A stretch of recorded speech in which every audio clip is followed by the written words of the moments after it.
Hello and welcome back. I am thirteene, and we are going to be playing another. I'm just going to say pile. I tried really hard to figure out how to make permeating mass work. It took me like 5 days to figure out questing beast was the win condition. Like, I'm going to admit my flaws there, but yeah, we're going to be doing this tonight. Uh, yeah, this is rated M for meme. We're going to be permeating mass people. So let's just go ahead and dive in because these are some cards that I probably really need to explain. Neurodrain, yes, this one is for you. Viewer request, and I actually pre-ordered 4 foil copies of Permeating Mass when it got spoiled, just because I knew I was going to love this card. Playtesting with this deck was very polar, very polar. Turning Hazoret into a Permeating Mass is fantastic, but hitting a Prized Amalgam with it doesn't really do anything. We're just going to be doing all kinds of fun stuff right here. But I'm sure you've already read the cards. Permeating Mass, green for a 1/3, well above curve. When it deals combat damage to a creature, that creature becomes a copy of Permeating Mass. So then your opponent gets it, then your opponent's Permeating Mass hits you, and hopefully the entire board turns into a Permeating Mass. We do try to have to break parity on this somehow, and unfortunately killing your opponent's Permeating Masses is kind of counterintuitive for your own game plan. So we're not doing Assault Formation to make it 3 damage. We're trying to do just put a ton of permeating masses on the battlefield. I will say we played against Mono Red twice. Both games we went past turn 20. I almost call this deck Combat Mass because there's so much combat math involved with it. But yeah, so to try to cheese this, we are running Archetype of Courage. Creatures you control have first strike. That makes it so that if you do have something like a Permeating Mass going up against a Hazoret, Permeating Mass first strikes, hits Hazoret. Hazoret becomes a Permeating Mass, then only hits you back for 1. Then we have Goblin Diplomats. I'm probably going to say opponent look at my butt a couple of times just because the card art here, it's amazing.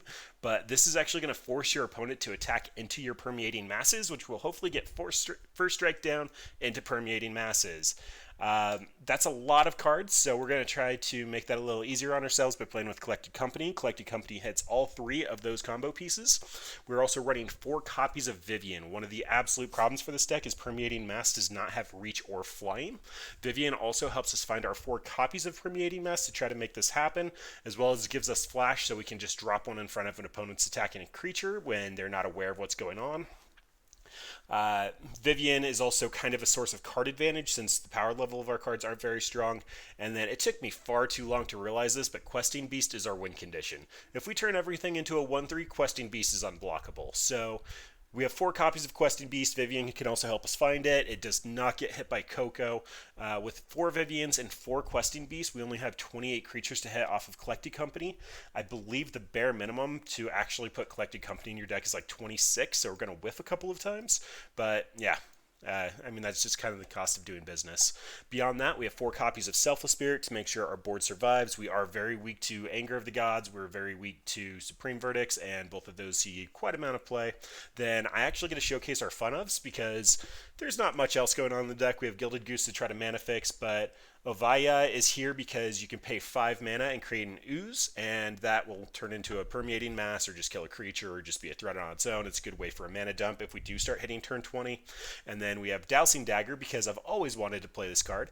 When it enters the battlefield, each opponent creates 2/0/2 green plant tokens, which will become Permeating Masses. And then equipped creature gets +2/+1. That means that we can actually kill Permeating Masses, or an unblockable Questing Beast is just really good. Then it flips over into tapping for 3 mana of any color. Honestly, not super relevant, but it's going to give our opponent some tokens that hopefully become Permeating Masses. Yeah, Questing Beast actually did very well in the testing of this. It took a while to figure out how to get this deck to work, I'm not going to lie, but we playtested and I won almost all of them. That being said, playtesting is a little awkward for this deck. Or playtesting is a little awkward in the free queues because it's a bunch of mono red players trying to just absolutely wreck people that are playtesting, and like a bunch of really budget decks and the like. Ooh. I think we can keep this. It isn't amazing, but we're going to be able to at least Vivian. We have a Selfless Spirit and then 2 Cocos. Being on the draw means if this is any aggro deck, this hand's probably a little too slow, but given the fact we need 3 pieces to go off and we're likely going to be able to find 5 more cards with this hand. Okay, so this looks like Ensoul Artifacts. Well, these two are going to enter untapped, so let's go ahead and just put it in our tapped Sunless Grove here. Sunpetal Grove. Hope of Gearpor basically means that they're going to try to install Artifact. Darksteel Citadel is basically 100% confirmation of that. We'll see if they turn this into a 5-5. If they do, this might be kind of awkward. Alright, so we are looking for... that means Selfless Spirit's going to chump block for a turn, and then hopefully Vivian will find us a Permeating Mass or something. I don't know. We'll probably be at 5 before this is all said and done. Ghostfire Blade is going to be just more and more damage. Yikes. Coming out fast. Alright, well, Selfless Spirit, you're just going to block. That's all I can really ask you to do. Alright, another Vivian. So, unfortunately, fast lands won't work. We need to top deck an untapped land, but we can run out Vivian. We can go ahead and go looking. There's a Questing Beast. Kithian's backside also forces a creature to attack, so that's why Kithian's in here. You can make him indestructible, and then he shouldn't die to the trigger from Permeating Mass. I guess Questing Beasts is our pull. We already have an archetype, and Kithian doesn't do much here. So, opponent hits us for 7. If they don't have Shrapnel Blast, we might have a shot. We just have to Coco during our main phase, hit a Permeating Mass, and then give it reach. Okay, might just be dead then. Now Coco has to hit Permeating Mass and Selfless Spirit to chump block for a turn? Yeah, that's not going to do it. Alright, well, opponent didn't see much of our deck. We will be on the play next game and a little bit faster, hopefully. Spirit of the Labyrinth can't draw. Eidolon can't cast more than one spell. Neither of those are really beneficial. Aethersphere Harvester can block Thopter tokens. I don't believe they actually have that many. I'm more concerned about the Darksteel Citadels. Cindervines is 3 mana, destroy target and soul artifact, so that's probably coming in. And then Courser's here for life gain versus aggressive decks. Let's see what we're actually cutting before I decide if I want Courser or not. It is also pseudo card advantage. We just have to make sure they don't go off super hard.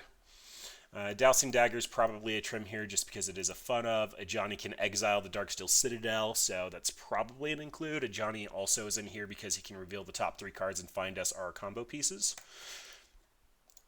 Although 6 mana has been a little hard to cast, not going to lie.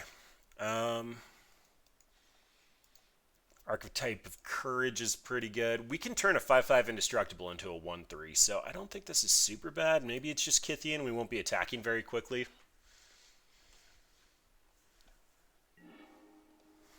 Alright. Well, we have the Permeating Mass and we can give it reach. We also have Look at My Butt Goblin Diplomats. Opponent did show us a Wild Slash. They'll have to Shrapnel Blast the Permeating Mass to kill it more than likely. I don't like the single land though, but Permeating Mass is a 1 of, so we have 4 of 60. If I remember the math correctly, it's like a 30% chance to have it in our opening hand. I think this means that I'm supposed to just keep this hand. I mean, I would love it if the Questing Beast was an additional land, but what can you do? This is just going to be Gilded Goose because if we find a land I do want a Vivian onto, opponent can Ensoul Artifact on 2, but they won't be able to attack with the Darksteel Citadel. They have to run out an artifact here in order to be able to attack. Okay, well, Ghostfire Blade doesn't have flying.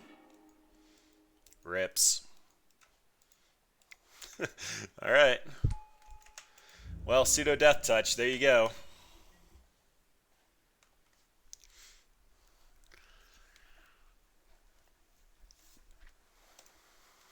So what you got, opponent? I mean, this is just hilarious that it can turn a 5-5 Indestructible into a 1-3. If we find a white source, we can Archetype. Yep, that's scary. I'm going to hold off for at least 1 turn before I block here, because the Ghostfire Blade will make it a 3-5. if I block, so they're likely not going to cash out their hand yet. If I can get first strike, apparently no first strike. So I don't have the white. I can Goblin Diplomats to force the action. I think we're just on Vivian. I really need lands, and we can grab a land with... pretty sure I can grab a land with this. Nope, it's only a creature. That's fine. It's the other Vivian that gets lands. Let's go ahead and... if I plus, I'll have to send additional damage at it. Whatever. We're just looking for something good here. Alright, Goblin Diplomats is the only pull. Goblin Diplomats can chump block for a turn. If we get first strike, we'll be able to shoot down most of their creatures even with just regular combat damage, but this is kind of nasty.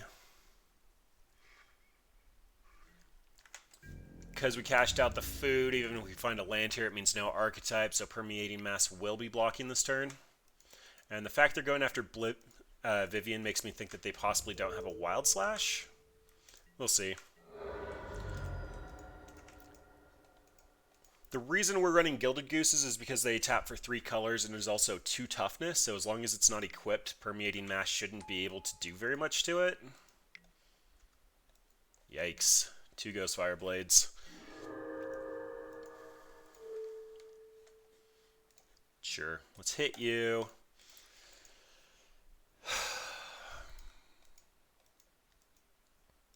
Yeah, this is terrible. I think we're making a food token this turn. Vivian also gives our creatures flash, so I can flash in the Permeating Mass, but hitting Permeating Mass with Permeating Mass doesn't actually do too much. You keep our Vivian alive, but I assume this Ghostfire Blade's going on the hope of Gearpore.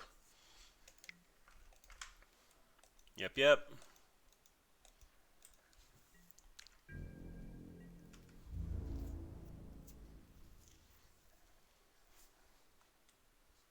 Okay, so 3 at me. Then I assume 3 at Vivian. Come on, just send all 6 at her. You know you want to. Alright. That's fine by me. Come on, white mana. There's our food token. White mana. That's not white mana. Oh boy. So Permeating Mass doesn't do a whole lot. Goblin Diplomats doesn't matter when they just continuously attack. I think that just means we're on another Permeating Mass and hoping to rip white mana. Even if we do, though, we don't have Vivian, so we can't give reach for this Hope of Gearpore. We're going to be taking damage for a couple of turns here. Pretty dead to Soul Artifact or Shrapnel Blast. Yep, we take 6. I don't know, maybe this hand was a mulligan. We did only have the 1 land, but... Alright, so we're going to go to 7. We'll play the Questing Beast and get an attack in. Then we can block the Permeating Mass. And then we still need double white. Yikes.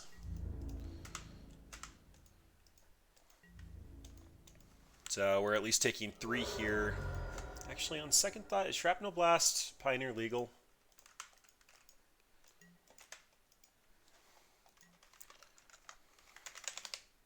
I want to say it is. I could have sworn it was...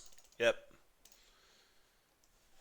It was in the Thopter deck from Origins, so pretty much had to be legal.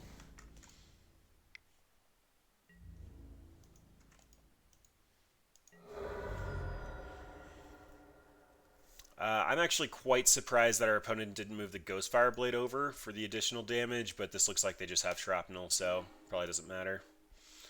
Yep. Alright, super dead there. Well, that was pretty painful. Let's go ahead and update our record. That was a pretty hard beating. I think that at least the second game was a bad mulligan decision. The first one is their deck is pretty quick. Flyers are definitely a problem. 5/5 flyers are even worse. For a little while there, we were running a couple of copies of Spider Silk Net in our sideboard. This guy. Because we just cannot deal with flyers, and that gives our permeating masses more toughness in order to survive just regular combat damage with things. Alright, we're actually going to mulligan and try to do a little bit better here. And this is kind of okay. We'll probably be tucking the second Archetype of Courage since we can't even cast the first one.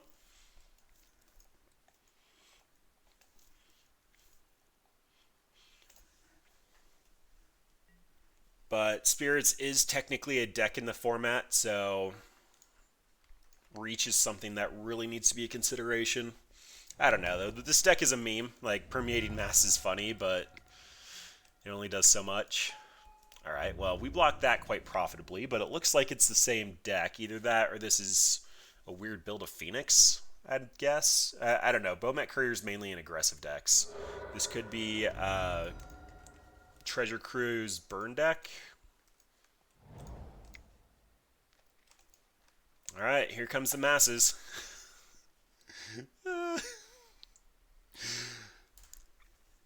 I was trying to figure out the best way to give this thing flash, and Rattle Chains was definite consideration because it gives all of your spirits flash, but then we'd be a spirit stack, and this is kind of awkward. Somebody was toying around with the idea of running spirits with Permeating Mass on the ground to clog up the ground while you fly over them. That could have been another direction to go, but we were also pretty close to a Revel in Riches Bile Blight combo, where... Alright, well, it's the same deck. I wonder why so many people picked this up recently. So, turn you into a 1-3? That's amazing. Opponent's probably sitting there like, why did it work out that way? Well, you're no longer an artifact friend.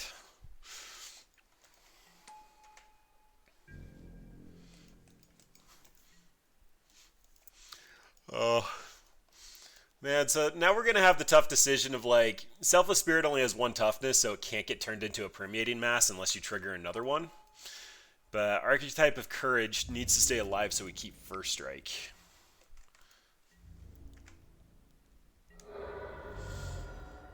So we can't turn that into a mass. I don't know. We'll let our opponent Permeating Mass us for a little bit.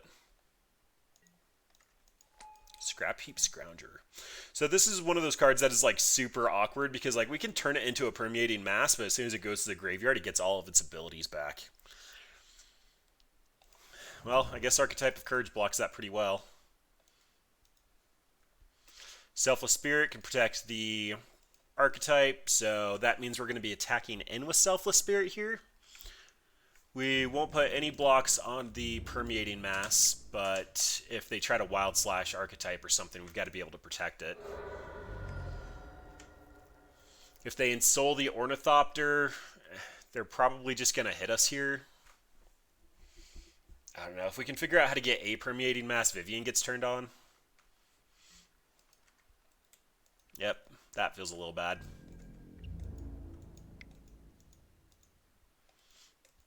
I don't know. Questing Beast post Vivian is going to be able to block it with Reach.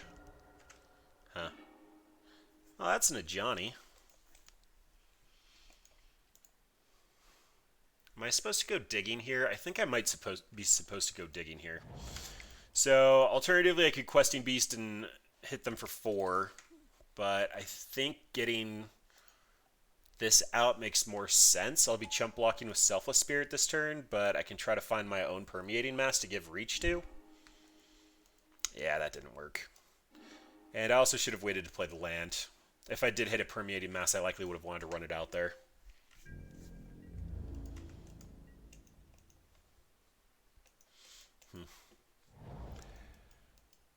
Losing my first strike is probably not correct.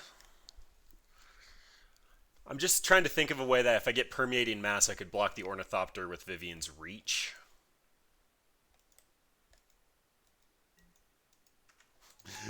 Stonecoil Servant can't get in past the Archetype.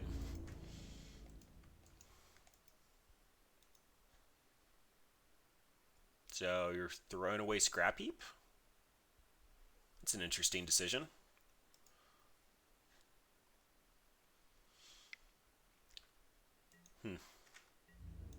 Yeah, not really sure what to make of this one.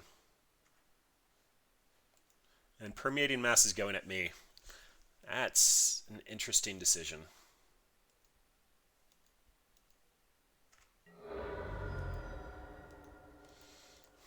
I'm concerned about a Wild Slash, but it is most correct to sack the Selfless Spirit here. Okay, apparently they didn't have it.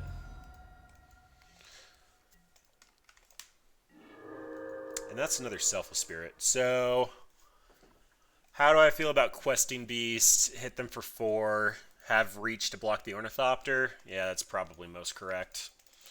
Otherwise, Selfless Spirit would be able to flash in and block the Ornithopter, but I think I'm okay to trade a Questing Beast here. I just have to make sure to give it Reach.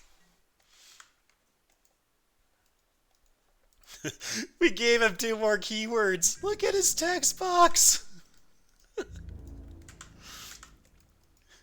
The first strike also means that the Ornithopter won't be able to kill him. I like you, Archetype of Courage.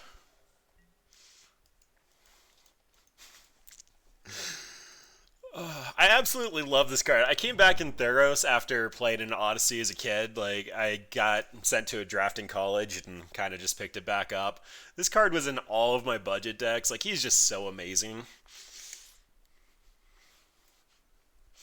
Now, Archetype gets to block the Stone Coil Servant. If we survive this turn, Selfless Spirit can get flashed in and block and sack itself to give my stuff indestructible. And if I can find a way to turn something into a Permeating Mass, then opponent just is out cold. Alright, no attacks. Pretty good for us.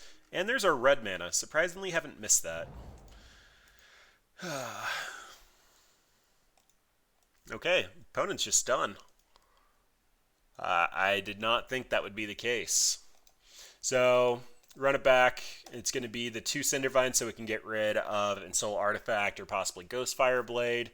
We're not going to be doing much attacking, so I think both Kythians can actually come out. I think last time I ended up trimming the Ovaya just because she was a fun of, but I don't know if that's actually correct. Maybe I would prefer a Courser just so I could gain some life and get some pseudo card advantage. Oh, Neurodrain, you're doing God's work. Tireless Tracker is in here for control, just that we can get clues. This is just such a high floor card. Like, for 3 mana, it either eats removal and replaces itself, or it just completely steamrolls the game. I love throwing these in as just random cards. I think Ovaya being able to create a 1/1 to chump block something on the ground could be relevant, but both opponents have actually thrown a ton of Ensoul Artifacts on Hope of Ghirapur, so I don't know. Maybe Courser just to gain a little bit of life. If they deal damage in chunks of 5 from Ensoul Artifact and Shrapnel Blast, like, who knows? Maybe the 1 life is relevant there. Plus, I am just such a sucker for pseudo card advantage. We can also try to stack the top of our deck because we have 4 Vivians that we can minus. Turn 1 Permeating Mass, turn 3 Archetype. I like this. And if they do go across the top, then we can Vivian to give it reach. Gingerbrute does become unblockable, but that also means that they're also going to have to start dumping mana in this every turn to make it unblockable. Questing Beast actually does have haste, so Questing Beast should be able to block the Gingerbrute.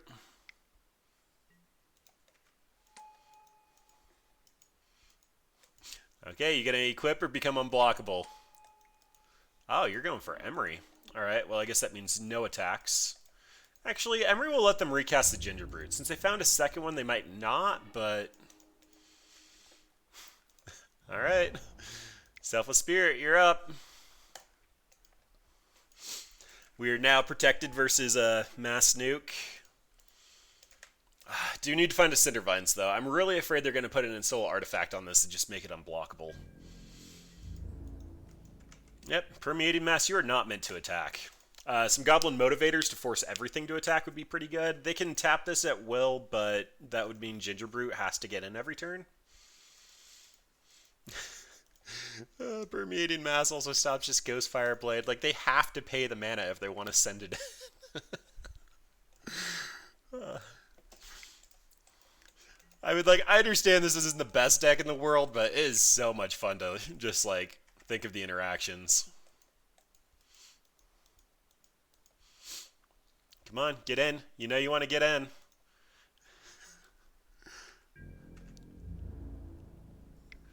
Okay. I do 100% believe it's worth it to crack the Selfless Spirit here, because that means we're still going to have a Permeating Mass post-combat. They do have another one that can be unblockable, but, I mean, we'll cross that bridge when opponent actually runs it out.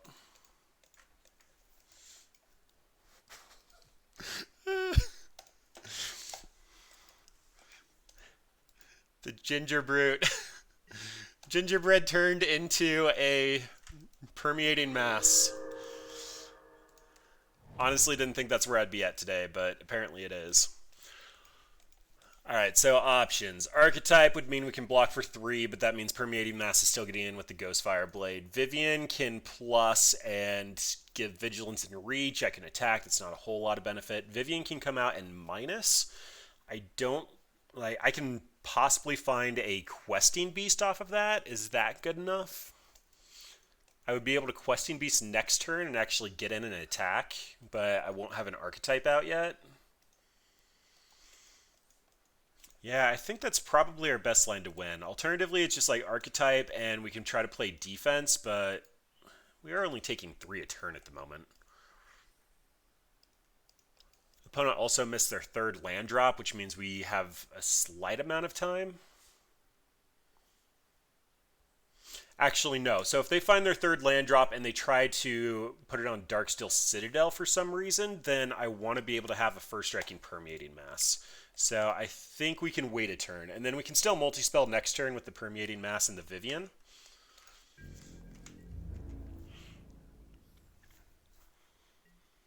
But that means Permeating Mass is getting in unblocked. Yeah, I actually didn't picture a scenario where our opponent would be putting equipment on Permeating Mass. The fact that they got to put it on for 1 makes it so much worse. Gideon Ally Zendikar was another consideration for the deck, just so we could Anthem and just get a little bit more power and toughness going on, but like a 2-4 Permeating Mass still wouldn't kill a 1-3 on the other side of the table. Alright.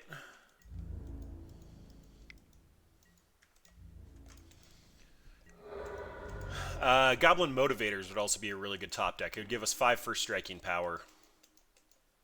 But apparently not. Alright, Vivian. Give my Permeating Mass reach. That is your job today. Give me reach.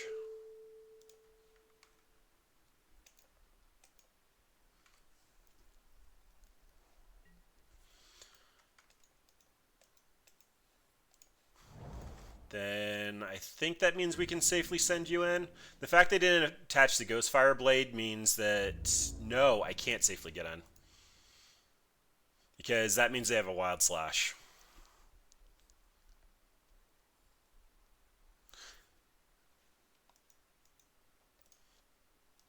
I think that means Archetype can get in.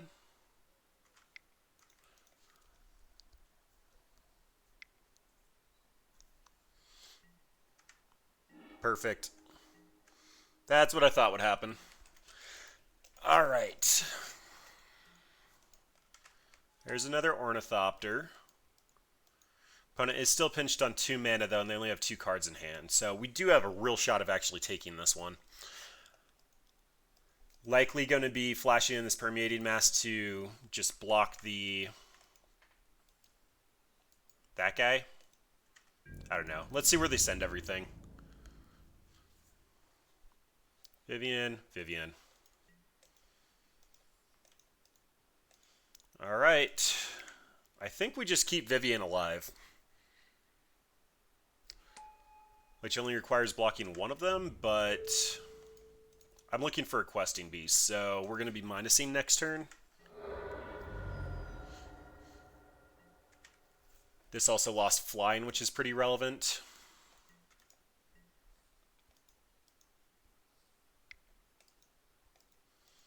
So they're recasting this Ginger Brute, I'm assuming? No. A 1-1? That's an interesting decision, but alright. Selfless Spirit. Okay, well, let's cast a couple of creatures. That makes me so sad. We have 28 creatures. You may cast it if it's a creature card. Alright, well, let's get a land out of our deck. I'd rather draw the Cocoa first and then the Cindervines. We can run that out and then ship it over to opponent. So I'm expecting to get attacked for 7 next turn. I would have to double block both Permeating Masses. Maybe 8. I imagine they want to keep this Emery. It just gives them so much card advantage. Assuming we actually start killing their creatures. But our goal is not to kill the creatures.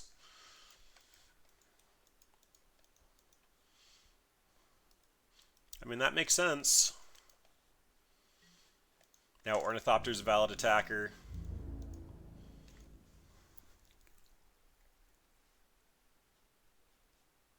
And everything's going at Vivian. Okay, so if I kill this with the Permeating Mass and I kill Emery with the Selfless Spirit, that means she's taking 6 and dying. If I soak that and soak that, then they're going to be taking 3 killing her, so she's going to die either way. So let's just put our creatures in and try to get the most amount of value off of them. They also left up 1 mana again. They didn't move one of the Ghostfire Blades. I don't know how relevant that is. I assume there's another Wild Slash somewhere in my future, but we'll figure that out. So we'll block here, block here. Vivian's going to die anyway, but this is the most positive. There was a consideration to hit Emery with the Permeating Mass, just get more masses, but opponent currently has 2 of them, so I think we're kind of okay there. Okay, another Ornithopter's not that scary. Although that does mean they're attacking for 4 in the air. And a second Emery is... They get a recast Stone Coil Serpent, but they only have 2 mana. Yikes. Although if we continue flooding, this isn't going to work very well.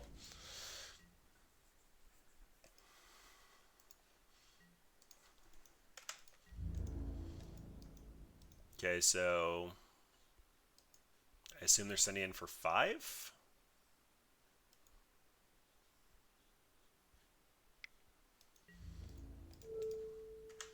We'll block there.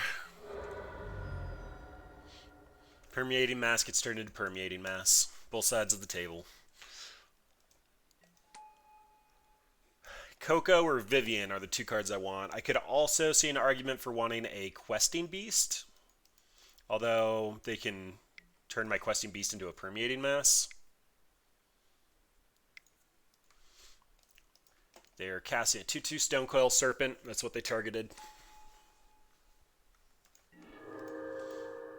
Yikes. Now, unfortunately, I turned this into a Permeating Mass. It actually turns into a 3/5 as well, so we might be dead here. We'll give it one more draw. I mean, the age-old adage is screw beats flood because you get to cast everything that you have. Alright, well, Bomat Courier is getting blocked if they send it in. Even if that leaves us dead, I don't think I have many options there.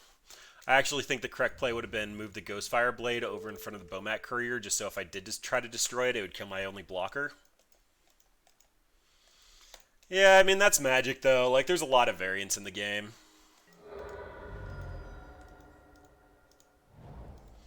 I mean, I'd need to find, like, a board clear in order to not be dead here. Yep, recast Bomat Courier. Yikes. Too many lands. I mean, I'll be honest here. If we go 1-4, I'll be very surprised. Like... We're doing our best to build around a 1-drop that has really bad death touch, so sometimes you just have to enjoy what you're doing, and that's definitely what I'm shooting for here. Alright, well, Vivian was originally meant to help us get more copies of Permeating Mass. The Goblin Diplomats doesn't do very much, but it is a 2-power creature with an archetype coming down, and this is a turn 2 Vivian, so I'm on board. We don't have any incidental hate for Ensoul Artifact, but I mean, we'll cross that bridge. This hand had 2 combo pieces, some fast mana, and a Vivian, so I like that. Look at my butt. Bomat Courier. Yeah, I mean, I play a bunch of jank, and because Magic is a game of variance, we usually steal a couple here and there. I'm just a little bit more concerned of like the raw power of this deck. Like a 5/5 indestructible is very hard for a lot of decks to kill. Am I supposed to just run out the archetype here? I think I am, because then that means Bomat Courier can't get in unless they actually buff it up. Yeah, I think that's the play. Just get out a solid blocker. I like Vivian, but Vivian had nothing to support this turn. She would either just minus and pretty much die, or plus and get no value.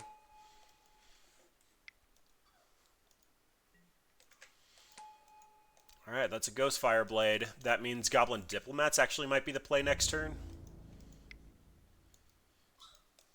Yeah, this Ghost Fireblade has been a really, really painful card to play against with this deck.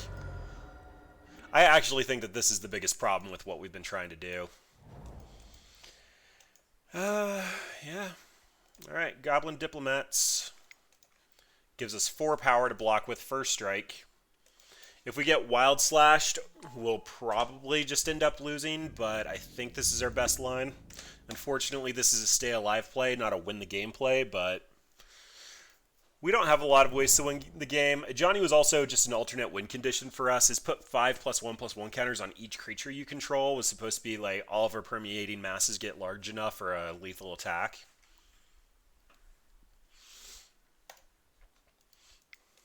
Alright, well, opponent paused a little bit, so that makes me think they don't have the Wild Slash, but I assume that means Dark... Okay, maybe not. Darksteel Citadel's getting unsold. Maybe the creature? Yep, the creature. Alright, that's going to make Bomat Courier large. So I think that means that Gilded Goose is just going to die this turn. I really don't want to take 7, and his usefulness has been outlived. I'm not going to be able to multi-spell next turn and still... Or, sorry, I'm not going to be able to create a food and cast a spell next turn. So, Questing Beast would be great. It'd have first strike. Apparently not. Okay, well, no Vivian means no Flash, which means I just have to Permeating Mass here. Layers. What happens here? So that makes it a 5/5, but then it becomes a copy of Permeating Mass. So I think Permeating Mass takes effect. Oh my god, I don't want to have to look up layers here.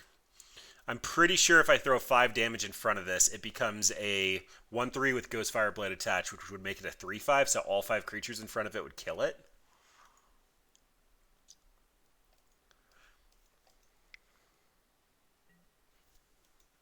There's a Ginger Brute. So they can move the Ghost Fireblade over and make it unblockable.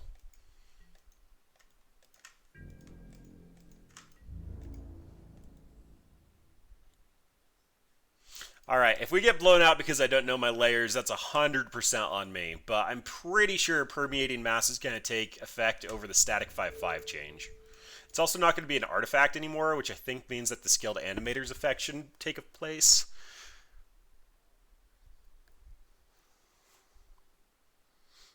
Alright, you going to sack it? Oh, you have the Shrapnel Blast? Lame. Alright. Yep. Good play from opponent. I mean, it's safe to assume that they had 1. They should be running at least 4 copies, but that still hurts. Alright, well, backup plan is Questing Beast. Unfortunately, with everything not being a 1/3, Questing Beast doesn't have as much value. Without having First Strike, Questing Beast doesn't have as much value, but it's still a Death Toucher. It'll kill the Bomat Courier.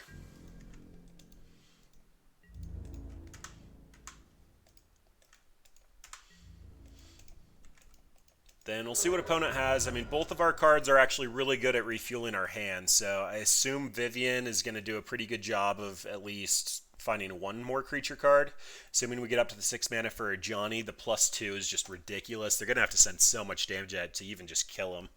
But his +2 ends up looking at the top 3 cards and will hit pretty much anything in our deck except for Coco.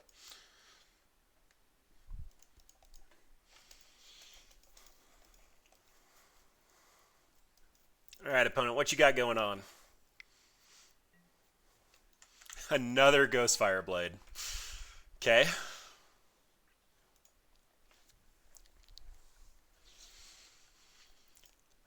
That card is just so brutal. I mean, I put a disclaimer at the start of this video that this was never supposed to be a good Naya pile. We built around Permeating Mass, so, I mean, massive disclaimer there. We'll throw Questing Beast away. They can put a bunch of Ghostfire Blades on Skilled Animator over 2 turns. Oh, they cashed out Bomat Courier? I mean, to be fair, they had 5 cards under it. That might have been the correct line. And they got rid of another Skilled Animator and a Scrap Heap that's going to be able to come back. Actually, I don't think we've seen black out of them. I'm pretty sure that they have Springleaf Drum, but I don't think that they actually have black mana. I don't know. We just played this match twice. I find it really hard to believe that they don't have any black mana if they're running Scrap Heap. Alright, Stone Coil for 1. None of these creatures can currently block Questing Beast. Look at my butt! War Domri is the one that gives +1/+0, right? That's Chaos Bringer.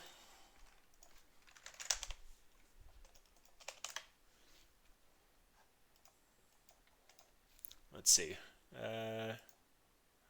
Yeah, so he almost made the deck. Like, he almost made the cut of the deck. He was just a little bit off. He just didn't quite do enough for me. Okay, so I imagine opponent's actually going to try to kill Vivian here. So I think that's the correct line. We don't have First Strike, which means the Diplomats can't block anyway. They do have 2 cards in hand. It's probably safe to assume they have an Ensoul Artifact since we haven't seen it yet. I probably have to cash out Questing Beast for whatever they Ensoul. It's also possible that they just throw 2 Ghostfire Blades up on a creature and try to block. I mean, even just the current board state, if I were opponent, I'd probably throw 2 on this, make it unblockable, and then maybe make it 3/3. I don't know. We're going to have to Vivian and look for a card, though. Potentially a replacement Questing Beast. Ooh. Archetype is actually fantastic here. So Nissa would get us closer to casting a Johnny. Archetype's going to make our Questing Beast First Strike Death Touch, and the Courser's just pseudo card advantage and will also gain us life. I think we have to be on our Archetype, though. Alternatively, next turn it's cast Nissa and Goblin Diplomats, but she doesn't flip until you have 7 lands, so yeah, she's not ready yet. Alright, well, I would hope that they try to kill Vivian here.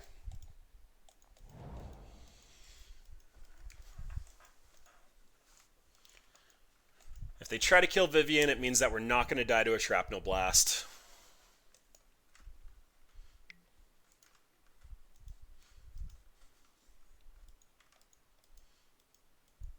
Or if they just go for us, we could flash in the Archetype. But I'm assuming they're killing Vivian.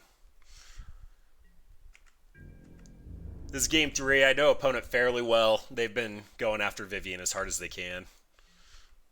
Yep.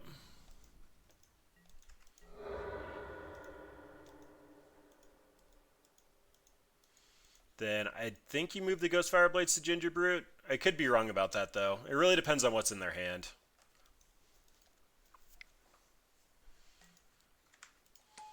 Alright, Hardcast Scrap Heap. Temple Garden is fine.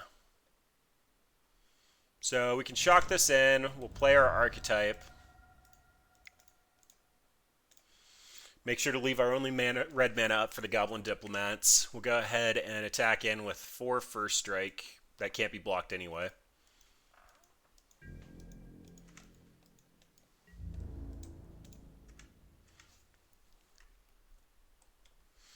Just a reminder, this is the game that they shrapnel blasted our Permeating Mass and completely wiped our board. Like, we recovered pretty well. And they even drew 5 cards off of the Bomat Courier. Like, this deck does have some power despite the janky cards that are in it. Look at my butt, opponent. Alright, come on, Diplomats. I absolutely love this art. Yeah.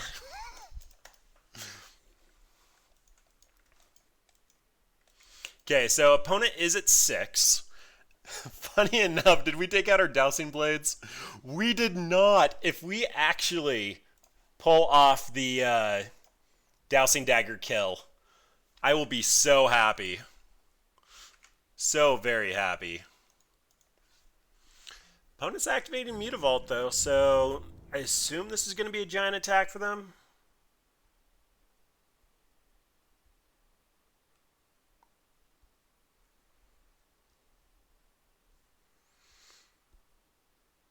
Okay, so I'm getting the read that they have a Wild Slash or a Shrapnel Blast.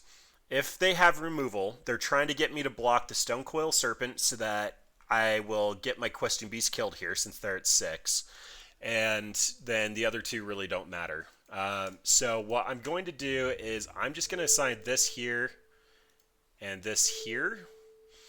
Archetype is going to kill the Mutavault because I'd rather this trade go off. Actually, that means we do it this way. I'd rather, if they have removal and they go to kill the Archetype, this trade still happens, and then Questing Beast should still be able to crack back. This should leave them open to Ginger Brute as blocker, assuming that they have Wild Slash and then the 2 mana to move the Ghost Fire Blades. But I think this is our best line. Taking 5 isn't that big of a deal, and our Questing Beast being able to get in is pretty good.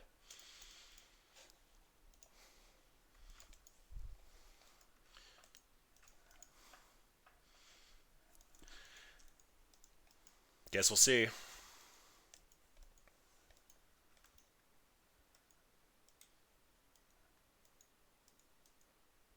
I mean, they have to kill the Archetype.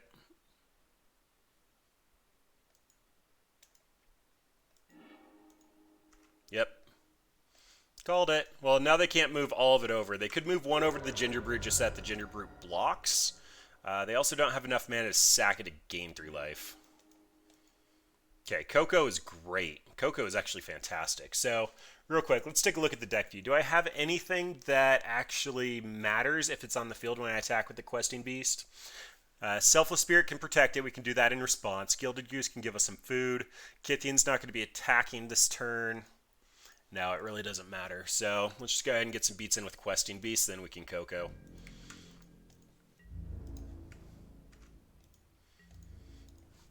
We don't have anything that really pumps the Questing Beast. And then this gives us some surprise blockers. So I do need to be wary of Shrapnel Blast. They've tapped themselves off of moving the Ghost Fire Blades over. Actually, they would only need to move 1 and make this unblockable. If their last card is exactly Shrapnel Blast and a land, we are actually just dead. I won't have enough mana to crack a food if we hit a Gilded Goose.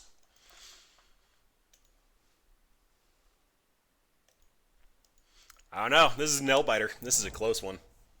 Oh, tap land. Okay, so that means we're not dead to just Ginger Brute. Alright, big attack. Basically, if either of these hit me and they have Shrapnel Blast, I'm screwed, though, so gonna need to find blockers for it. Of note, the Stonecoil Serpent does have Trample. We found the Gilded Goose and the Permeating Mass.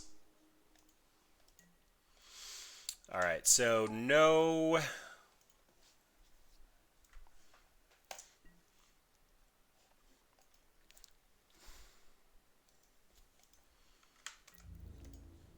Okay, so we do that, and we do this. Then that's going to lose trample for future turns. We'll only take 2.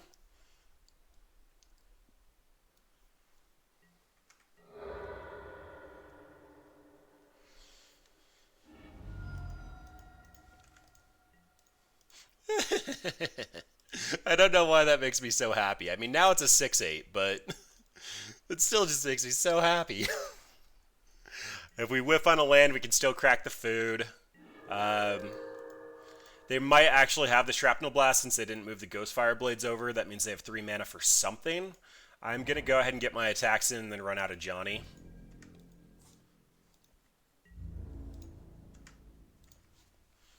They might just be dead and they just let it go. Although, Ginger Brute with 2 Ghost Fire Blades can kill a Questing Beast, so... You about to cast something? You are. Oh, they're just gaining 3 life? Alright, then what's the correct line here? It might just be crack the food, make a food. I really want to cast this to Johnny. If I exile the Permeating Mass, they gain 8 life, and that's like way too many turns. If I plus it, I can't do anything with the non-lands that I reveal here, versus throw Questing Beast in front of this. Alright, I guess that means I'm exiling the creature. Big Bad and Johnny Unyielding.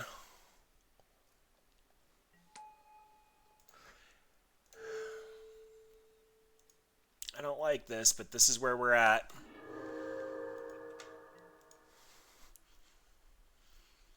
So now they need a lot. Like, they need a whole lot. Oh, it's off of power? Okay, they only gain 6. That's not nearly as bad. Now they're just dead in 2 turns.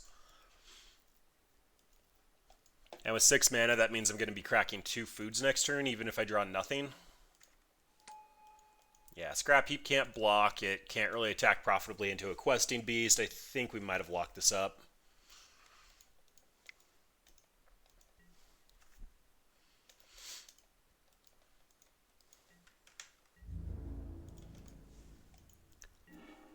All right, Johnny, show me big money. All right, I'll take a Vivian. Vivian's basically a redraw.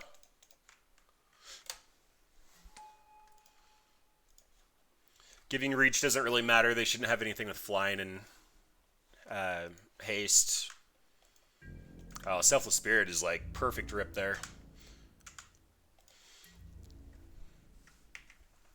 That means we get to block the Scrap Heap Scrounger and make it indestructible. It's also just a flash blocker with Vivian out.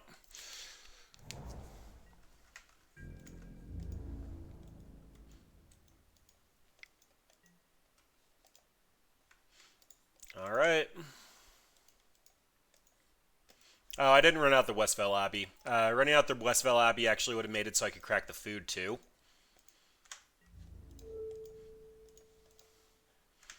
Really doesn't matter though. We're kind of in garbage time.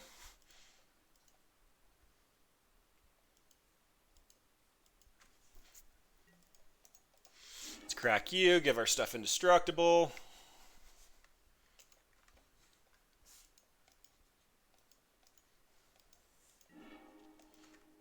Alright, they did have the Shrapnel Blast, so that was a pretty good read. Again, though, really doesn't matter. Gilded Goose is going to be generating at least 3 life of turn. We have Vivian doing plenty of things, Johnny doing plenty of things. Although, if they keep whiffing, they keep whiffing. Alright, another Gilded Goose. We'll make some food. There's a Goblin Diplomats. Run out the Westvale Abbey, not like it matters. I could technically create a 1/1 blocker, but it will cost a life, which will put us dead to the Shrapnel Blast, so... I don't know, maybe that's a future turn. I actually could have waited. Vivian gives us Flash. I didn't need to necessarily run these out yet.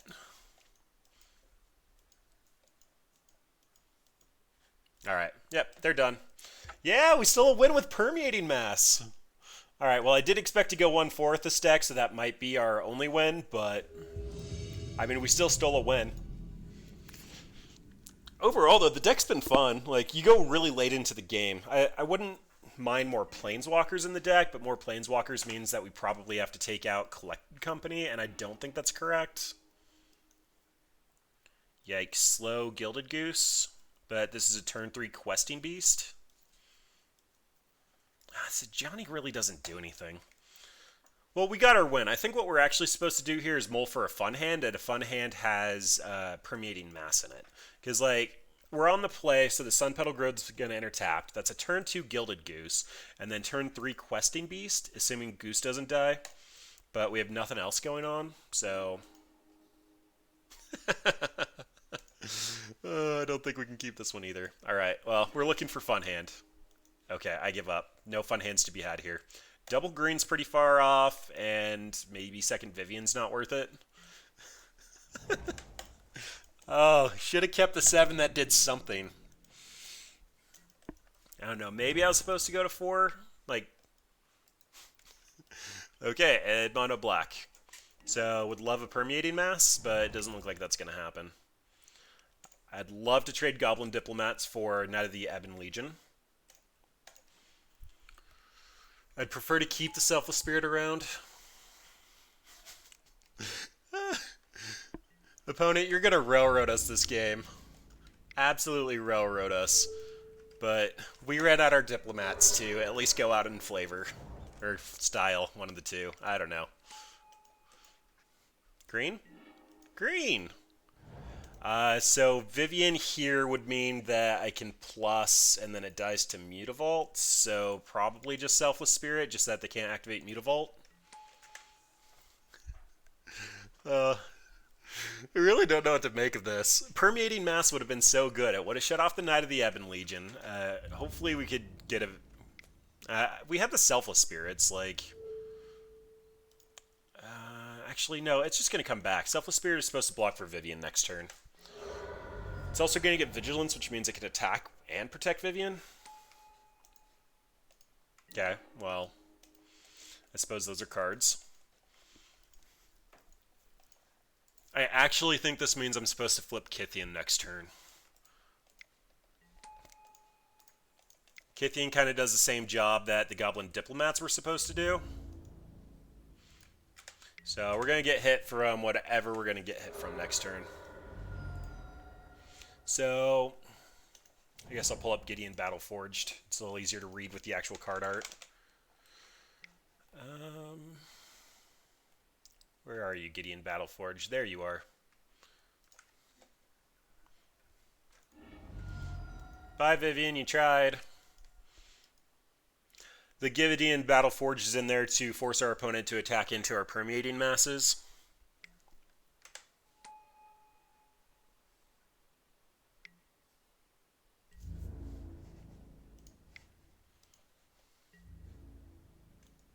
Yep. That all happens.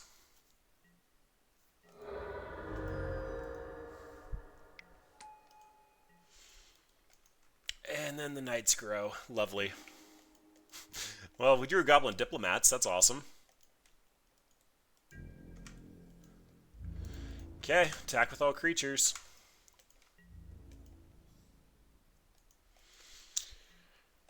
I believe it's more correct to activate Gideon here. There could be a conversation to be had where I crack a Selfless Spirit and then run out the Goblin Diplomats because it's going to be an additional blocker, but honestly, we fell really far behind and mulliganing didn't work out very well for us, so...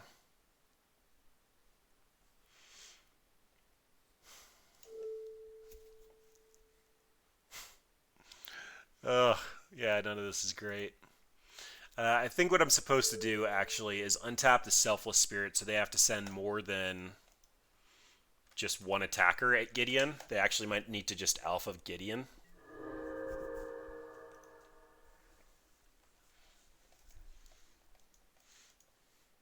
This is a really, really good Magic card, by the way.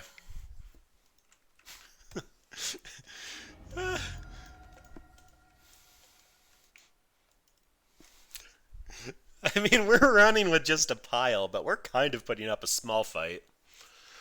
Okay, so this means the opponent can grow either knight.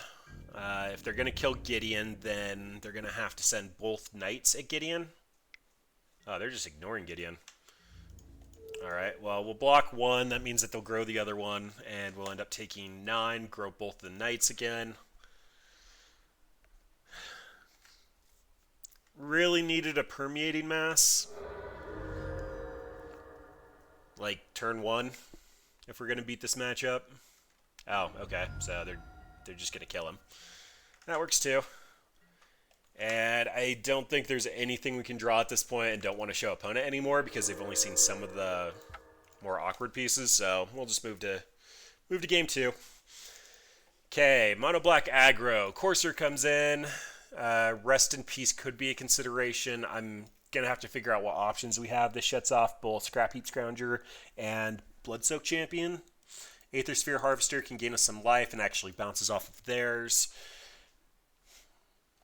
Cindervines can get rid of their vehicles, probably not relevant. Tireless Tracker can make us go over the top, but honestly, if everything's a permeating mass, we're probably okay anyway. So, what do we want to cut? Ovia's probably weak, and she's a fun of. Dowsing Dagger is weak and a fun of. Johnny's a little too slow.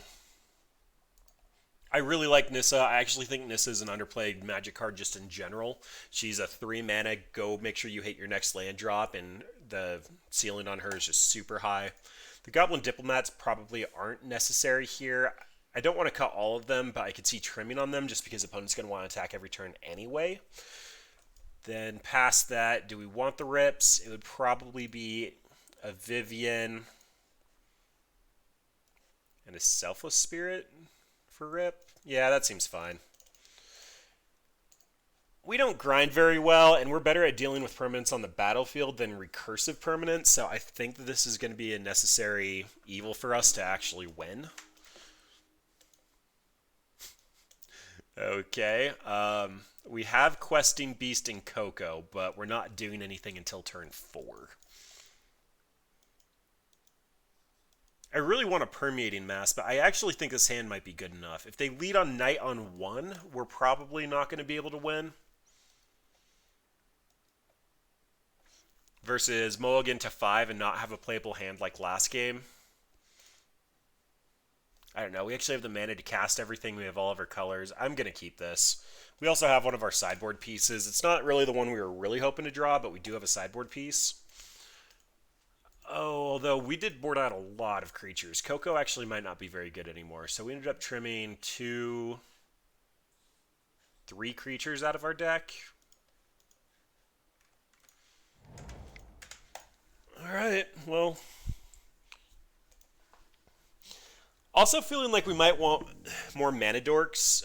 We had 4 Gilded Gooses. I tried a couple of Llanowar Elves and Elvish Mystics, but because we had so many other random colors, it didn't quite work. That was another reason not to mulligan. Thoughtseize.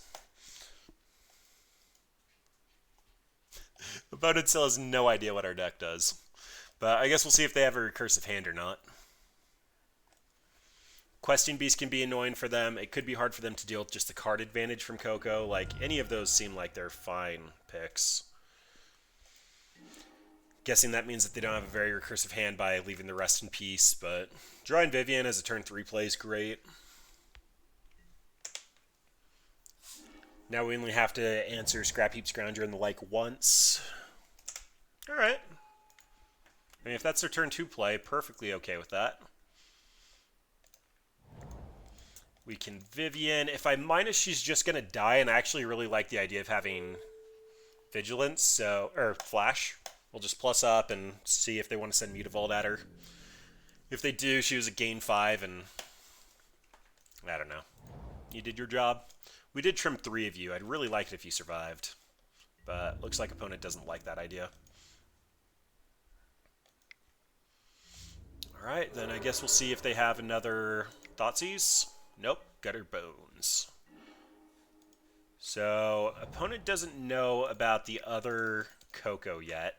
I think we just get some beats on and put a respectable blocker out there. Yeah, Yeah, so that's just a rebuy. That's a rebuy. We have a rip out. I mean, we're kind of in a good spot. Opponent also has 5 cards in hand, and we have 2. One of those is a collected company, but kind of far behind on that. Okay, so I'm getting the read here that they have a Fatal Push because they're trying to trigger Revolt to kill our 4 CMC creature. I'm not just going to allow them to continue taking their beats. I'd rather get rid of a recursive permanent. So it might be the Scrap Heap Scrounger just because it deals the most damage. I could also see an argument for Mutavault, but I don't mind them having the mana sink every turn. So I guess we're going to go this way. Then expecting Fatal Push. Yep.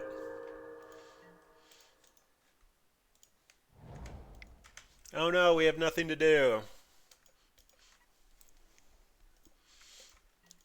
So best rip off the top is probably going to be an Archetype and a Permeating Mass. The fact that opponent didn't attack in with the Mutavaults means they probably have more removal lined up. Okay, Courser Selfless Spirit's fine. Selfless Spirit will actually protect the Courser. We have an Aether Sphere Harvester coming down.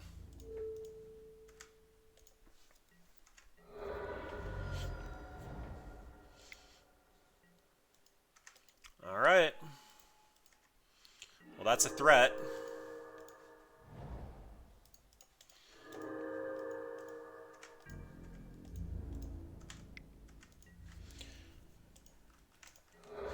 Guess we'll see how much removal they still have lined up.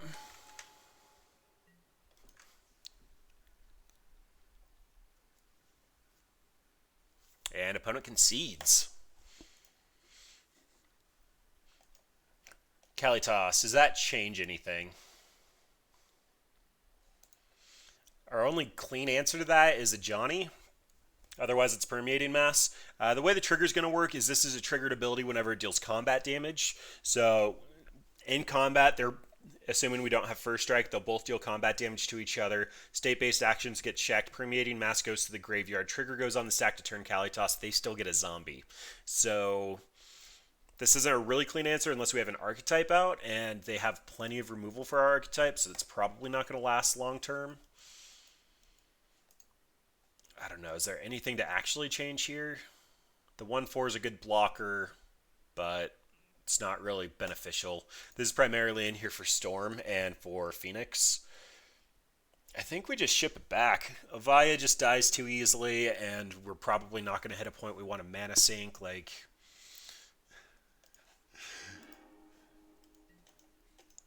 I will admit it's doing better than I was expecting it would do, but I'm still not a huge, like, I'm not going to tell anybody to build this deck anytime soon. Okay, no Thoughtsu's on 1 means we're likely going to keep a couple of the cards in our hand. We get a rip on 2, and then this Blood-Soaked Champion shouldn't be able to come back. Goblin Diplomats on 3 feels weak. Oh, they're just all in on the Blood-Soaks. Ugh, there's the Knight. We might be on Goblin Diplomats on 2 just because of the Knight. If they have their land drop, they can buff it, but if they don't, we can make the trade.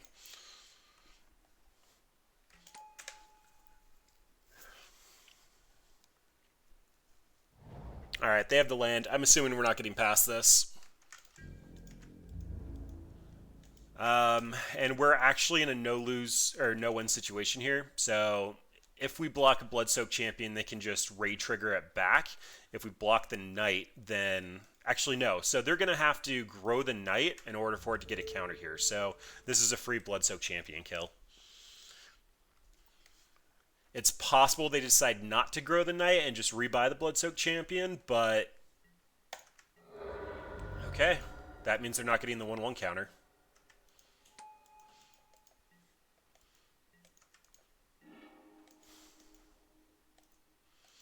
Okay, well, that was a really good read from opponent. That's all I can really say.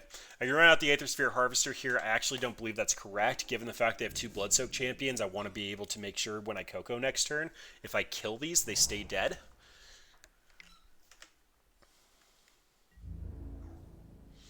Alright, they can't grow the Knight here. Sorry, they can't buff the Knight here.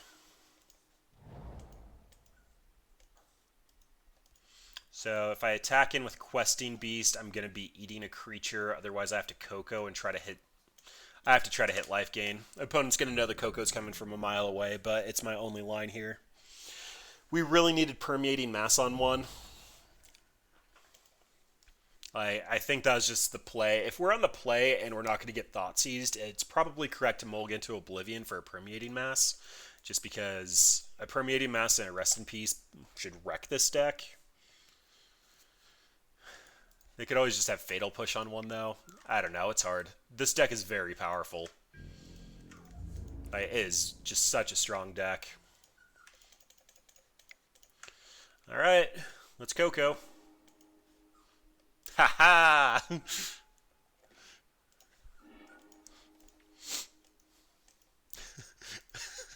First time they've seen it. Probably the pause to read, like, WTF is going on over there.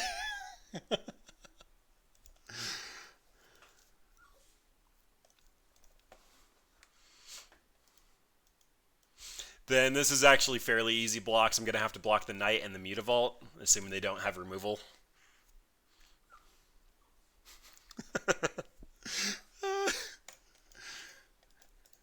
I don't know, man. Some people really like to win Magic, and I just like casting fun cards. Like, this pause is opponent going, like, what in the world is happening? And they're probably like, what happens if... I assume they're Googling what happens if Permeating Mass hits a Mutavault. Spoiler, it turns into a Permeating Mass. It can no longer tap for mana.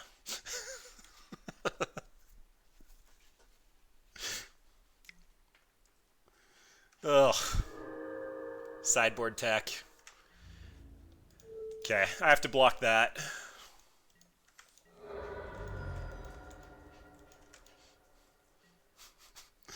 Alright. There's another Bloodsoak champion. So I can Aether Sphere Harvester and 2-drop if I draw one. I don't. That's only accrue 1. I have to Coco and hit multiple blockers, though. Opponent's out of action. Like, this is all that they've got.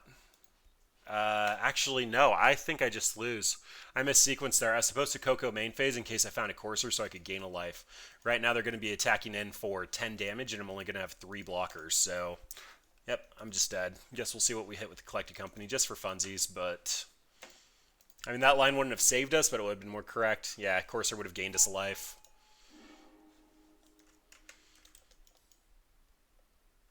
Well, we dead. But, like, that should really show you. This deck did put up some kind of astounding results for the... Like, they had their Castle Lockland, they had the Mutavault. They ended up playing around our rip perfectly. Like, they had a very, very good start. They had the Knight of the Ebon Legion, and we were very close to stabilizing. Like, had we actually gotten the Aether Sphere Harvester down with the Questing Beast, I actually don't think our opponent could have won from there. They would have had to have found, like, running Swift-ins. Yep. Well, it was kind of close. Just let them kill us, not going to send blocks. Probably should have just conceded before the Thoughtseize. Alright, well, we have played Insult Artifact twice, and we've gone 1-1 against them, and we just lost versus Mono Black. But honestly, don't feel like we've been completely railroaded, considering how janky our deck is. Alright, Neurodrain, what do you think, though? You're the one that requested this deck. How's it playing out for you?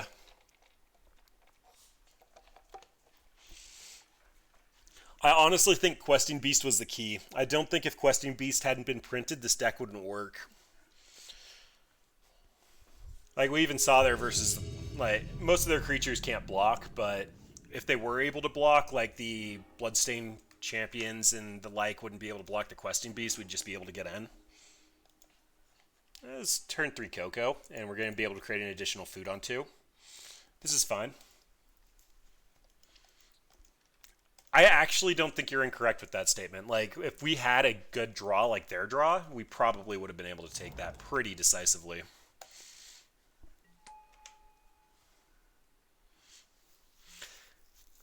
Competitive might be a stretch, but Given the fact we're a build around permeating mass, it's working a lot better than I would have expected it to. Alright, no 2-drop means we're going to be creating food. Botanical Sanctum from opponent likely means that this is going to be the Lotus Field deck.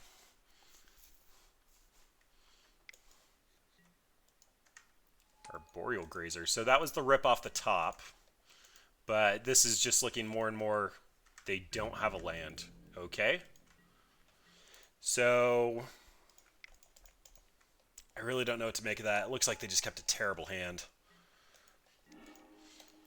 As much as I want to go on Permeating Mass Funness, I think we're just on Maximum Punishment. So let's just go ahead and go for Questing Beast and try to put a real clock on this game to try to take the win. I also made very heavy attempts not to show them the red. I'm kind of expecting a concession out of them, and showing them red is just giving them more information.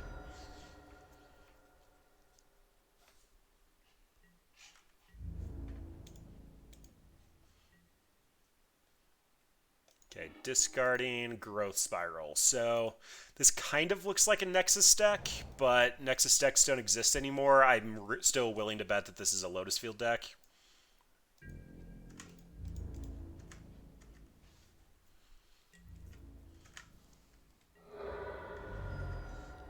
I mean, the only other option is a green Devotion deck splashing blue, but that doesn't seem very likely. Okay, and we've pretty much won this, but I'm just going to close out the game. If they see more information, they see more information. Let's just... Alright, well, whatever. We look like green... or Celestia mid-range now, so that's probably fine. Strategic Planning. Oh, this might be Saffron Olive's... Tameo deck. This has reach, so I'm not attacking in with the Selfless Spirit. Man, we're not doing much either, to be completely honest. Coco whiffed. We ran out of turn 3 Questing Beast, and it's probably going to be good enough. Alright, Thespian Stage confirms it. They're going to be creating copies of Lotus Field.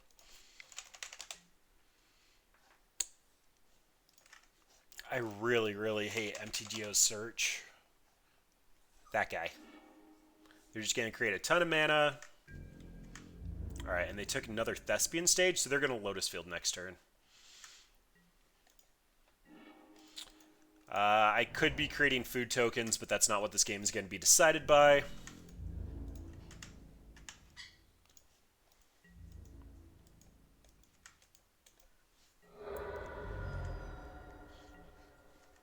They have to have Vizier to try to win next turn, and it's very, very unlikely.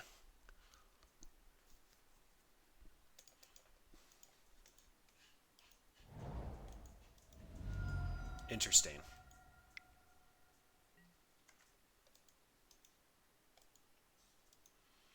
I mean, that doesn't net them any additional mana. I don't think opponent thought through that. Yep. Okay, so they are Lotus Field, which means we are bringing in, each player can't cast more than one spell each turn. We're bringing in, each player can't draw more than one card each turn. And probably the Rest in Peace. This just makes it so that they can't dig through time. We're bringing out the Dowsing Dagger. We don't need to give them creatures. Honestly, this is probably just trim everything that makes us our deck and bring in a bunch of random taxi pieces, but this is where we're at. One of the cards that almost made our sideboard for this is the Vryn Wingmare. I really hate the search on this. This guy. So it's basically just Thalia for one more mana, but it has flying instead of First Strike. I could see Tireless Tracker coming in. We would only be able to trigger the clues on our opponent's turn thanks to this guy. But he's a pretty good attacker. Selfless Spirit isn't really going to be saving our creatures from anything. They're not going to have any permeating masses to hit. Yeah, I think it might just be Tireless Tracker because he's a big attacker. And then that means we can trim... I don't like it, but let's trim like this. 2 permeating masses. We're still a permeating mass deck. We're just not going to win this matchup by turning their non-existent creatures into 1/3s. and then maybe just a Vivian. They're not going to be able to kill her, so we don't need multiples. Actually, it might be the Ajani.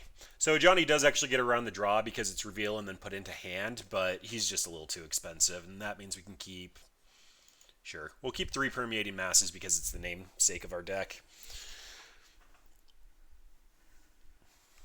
Alright, we are currently up a game versus Lotus Field.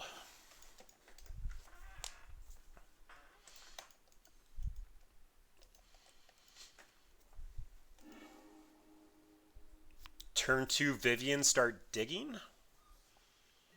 We don't actually have any pressure yet. Actually, no, we don't even have a fast green land, so can't keep this.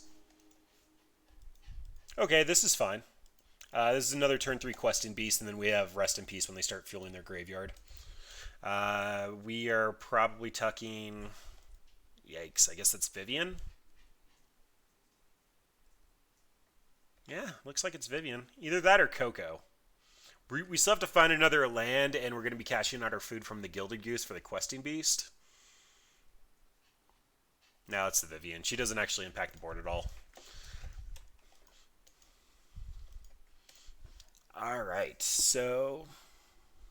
No Permeating Masses, but honestly that might be a good thing in this matchup. We'll see if opponent keeps something more than a 1-lander here.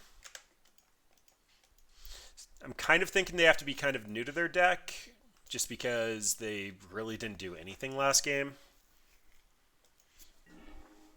Well, there's a mass, but we're on Goose. The Goose is loose, honk honk.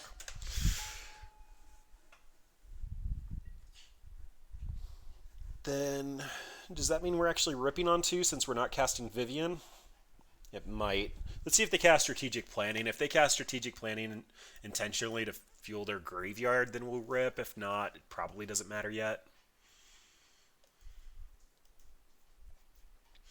And if it doesn't matter yet, that means we're probably creating a food token. A food token means that we'll be able to Coco and Questing Beast whenever we find our 3rd land.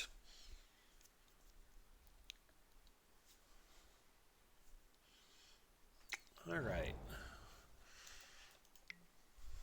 There's a Grazer.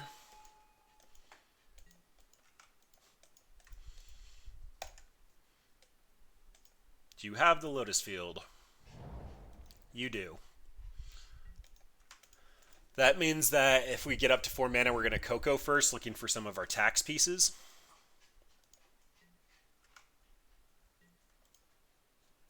They also have 2 cards in their yard, which means with the land drop, they'll have 6 mana. So yeah, we don't need to nuke the graveyard yet.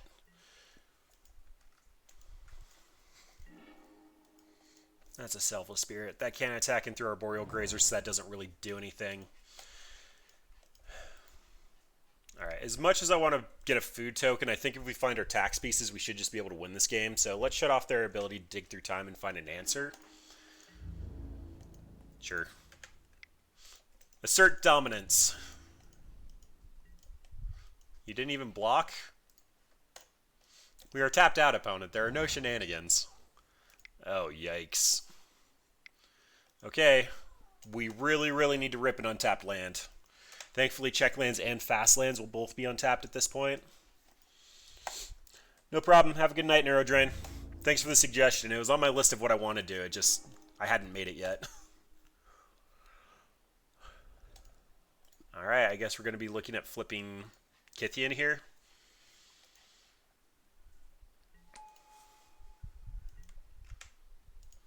But odds are we're dead. If they have Pour Over the Pages and they run even rough, they should still be able to kill us.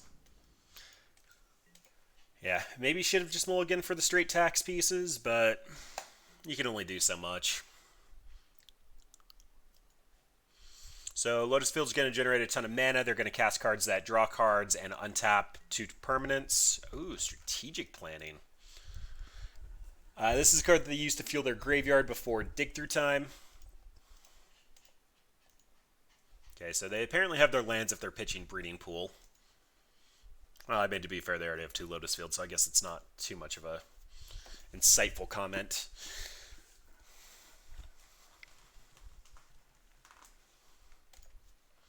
But they're just going to start drawing a ton of cards. Like Hidden Stirrings is going to tap or untap a permanent, and then untap another permanent that untaps both their Lotus Fields. So they just netted 4 mana off of casting that.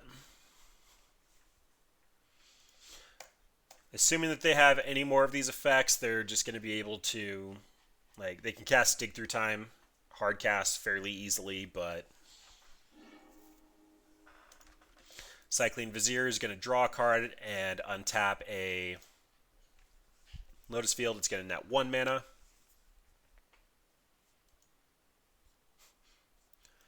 Interesting. They put the Cipher on the Arboreal Grazer.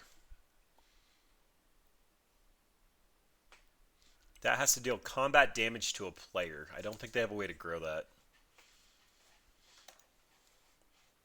But Vizier cycles the land. They're currently up to 9 mana.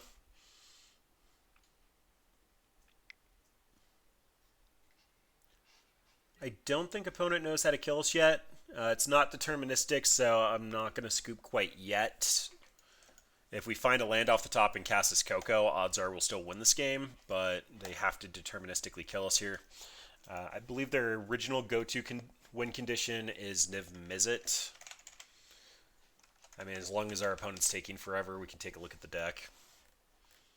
So there are 2 versions. It looks like opponent's playing this version, though. So Expansion Explosion with a ton of mana will be able to kill us by dealing X damage to any target, targeting us. Aetherflux Reservoir, as they cast multiple cards and get Pseudo Storm, they gain a life. And then...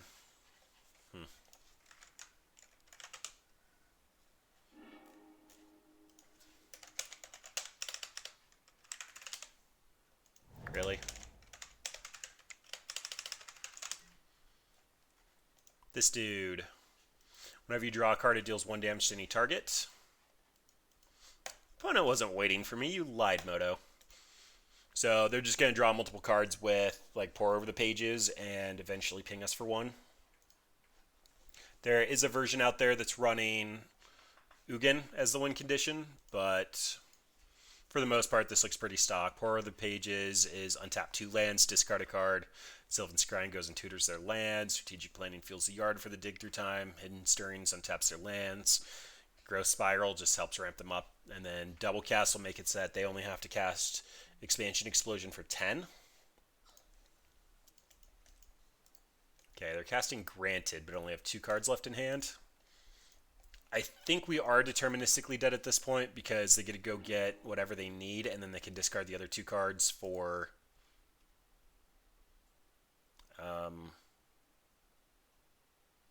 okay. They made their land drop for turn. I don't know why they're going for Sylvan Scrying. Okay, looks like we lived for a turn, though. We hit a tap land.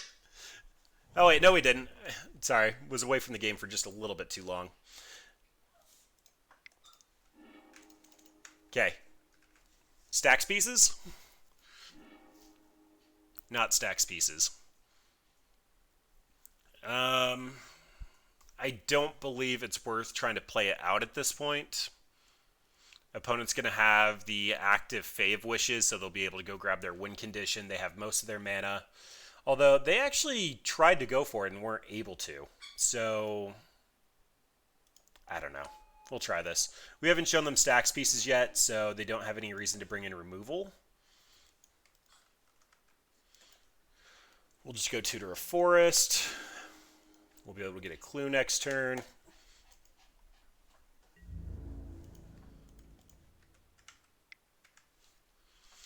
Permeating Mass is the core of this deck.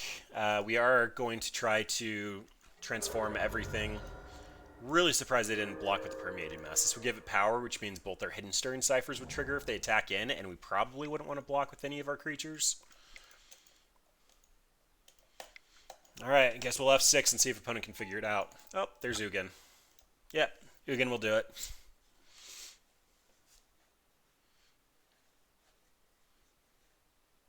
Alright.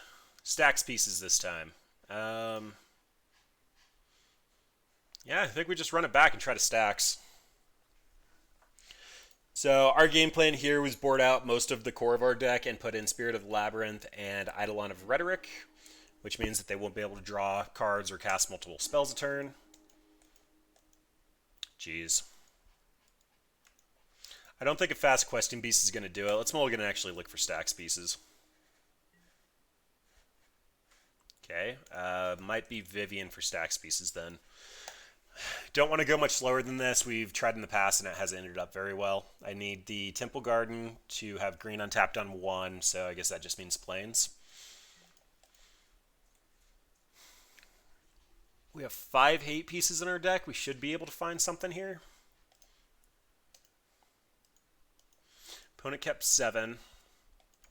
Not really great when your opponent's combo deck keeps 7, but we have Permeating Mass, so let's do this.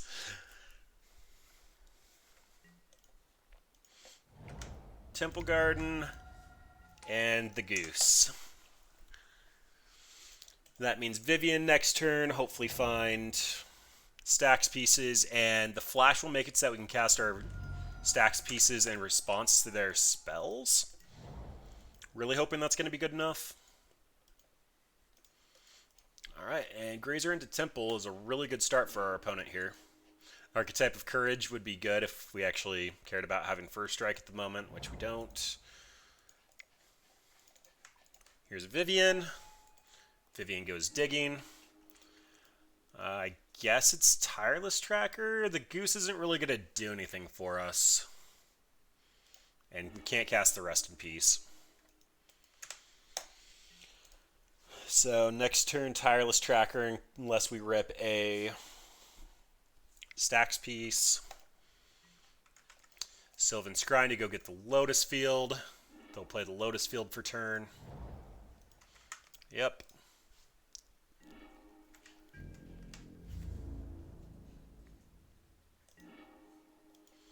Well, that's a Coco. Can't really do much with that at the moment. Get in there, Goose. I believe in you. Still no blocks, opponent. For shame. Vivian gives us Flash, so I'm going to be casting this Tireless Tracker. Actually, am I? I think I'm actually supposed to create a food so I can Coco when they try to go off next turn. It's really, really hard for them to go off with only 1 Lotus Field. Okay, granted, I'm assuming this is grabbing a Sylvan Scrying or a Thespian Stage.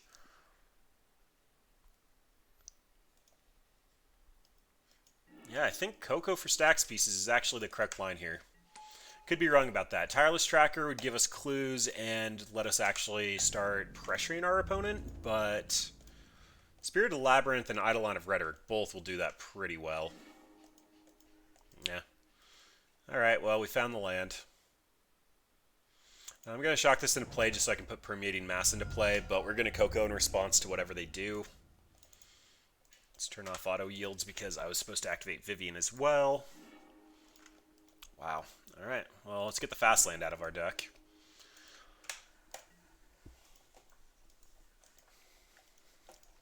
Stock, we run 28 creatures. We ended up boarding out 5, 6 creatures, and we put in at least 5. So we should still have 27 creatures. Coco should still more than likely hit at least 2 creatures. Unfortunately, some of those are Gilded Geese and Permeating Masses, but... Alright, so casting the Fae of Wishes.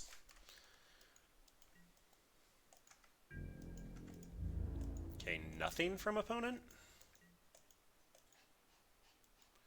Interesting.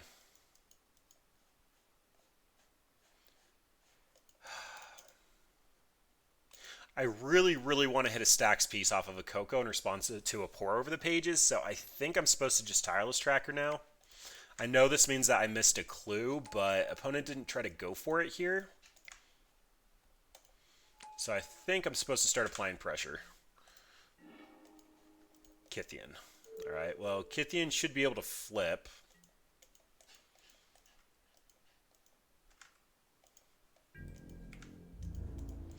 Alright, Permeating Mass. Do your stuff. Please block with the Fae of Wishes on Permeating Mass. Like, I know you're not going to, but...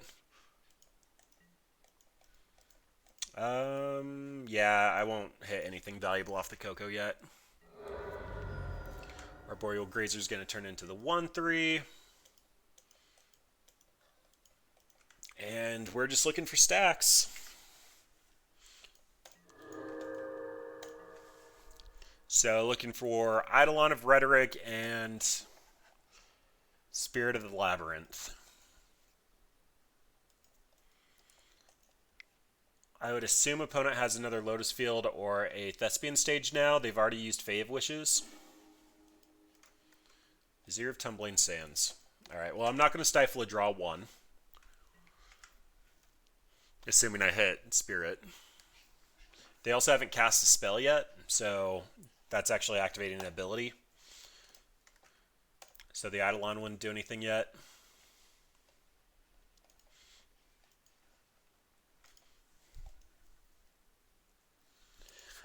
Do still need to be very afraid of Ugin, though. Very, very afraid of Ugin. Here's a double cast. Alright, I think that is our cue to look for Eidolon. For realsies. Alright.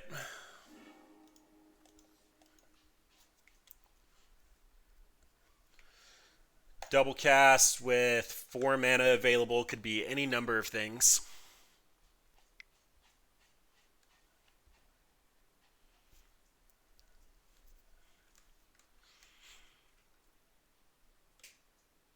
There's a Hidden Stirrings that will untap, give them 8 mana total.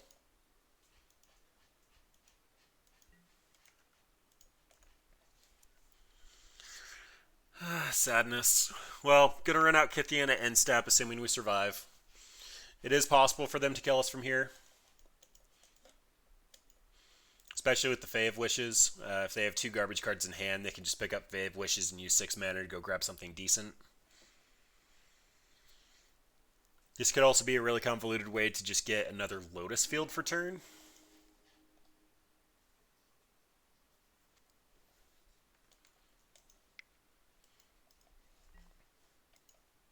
Alright, there's a Ugin.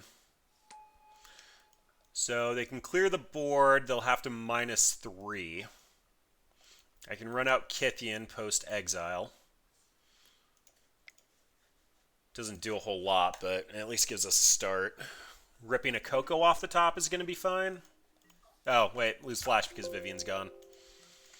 Well, just threw away food for no reason, but it's not like that was going to win us the game. If we don't rip Coco here, probably just conceding. I can't imagine we come back from it. Vivian actually gets a little close.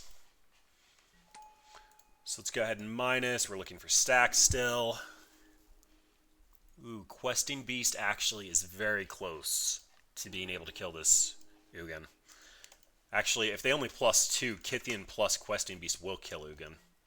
So, hoping to dodge an Arboreal Grazer here, and honestly, probably just a Fae of Wishes.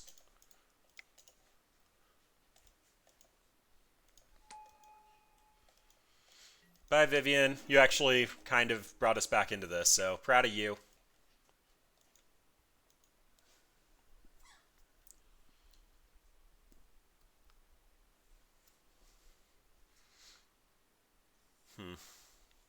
Yeah, actually, at this point, even if they had a Fae of Wishes or a Arboreal Grazer, it's not going to be able to block Questing Beast for the 2 turns it attacks. And then the plus won't actually be able to kill it. If we hit it once, it'll only go down to 2 loyalty. I'm pretty sure Questing Beast can kill this Ugin. Doesn't mean we're going to win, but kind of deals with the Ugin, and that's saying something. They will have... Yikes. They will have 2 Lotus Fields at the end of this turn, though.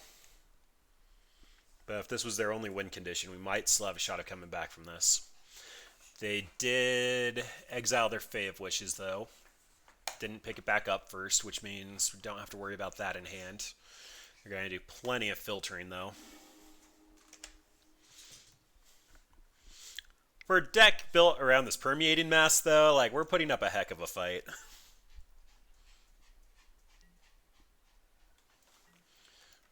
What? Uh, Argument to hold Temple Garden is for Tireless Tracker. I think we only have 2 left in the deck, though. We took a Johnny out, so we don't need anything for 6 mana. The odds of needing to multi-spell kind of go up, especially with this Archetype of Courage in hand, so probably just going to run it out here. Bye, Ugin. Kind of surprised we killed Ugin. Alright, opponent, it's on you to kill us. I'm expecting just a second Ugin, and I'll scoop to that. We're not going to beat a second Ugin unless we rip Questing Beast off the top. Alright, pour over the pages, looking for something. Pour over the pages does net them 1 additional mana, but they also have 6 cards in hand.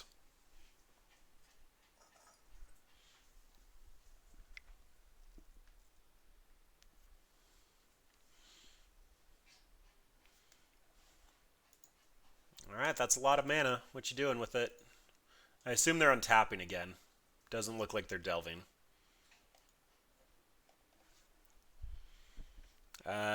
Rip would have been nice at some point here. I still think if we found Eidolon of Rhetoric or Spirit of the Labyrinth, we'd be very far ahead at this moment. Like, if they don't find Ugin here and we rip a Coco and hit both of those stacks pieces, I'm pretty sure our opponent just gets locked out of the game unless they actually hard pull an Ugin.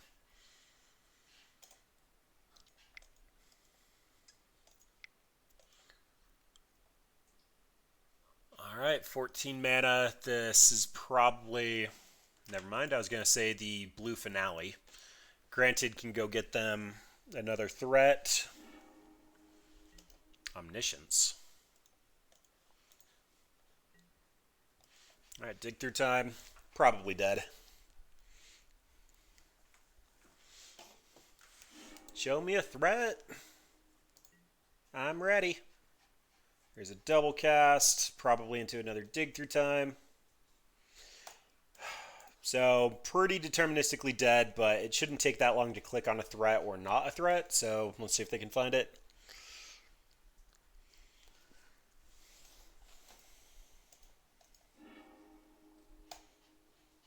You got it?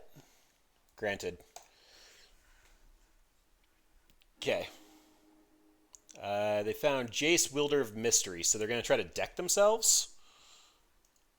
And that means that they have to try to do it the turn that he comes down. I mean, they have 8 cards in hand. I really don't want to put it past them to be able to do it, but...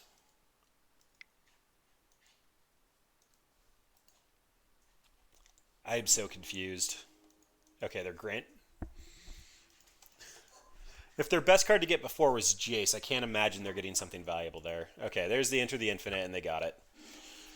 So what opponent was going to do was enter the Infinite to draw their entire deck and put a card back, and then they're going to free cast the Jace, Wielder of Mysteries. They're going to activate Jace to mill the last card that they put back, and then win the game.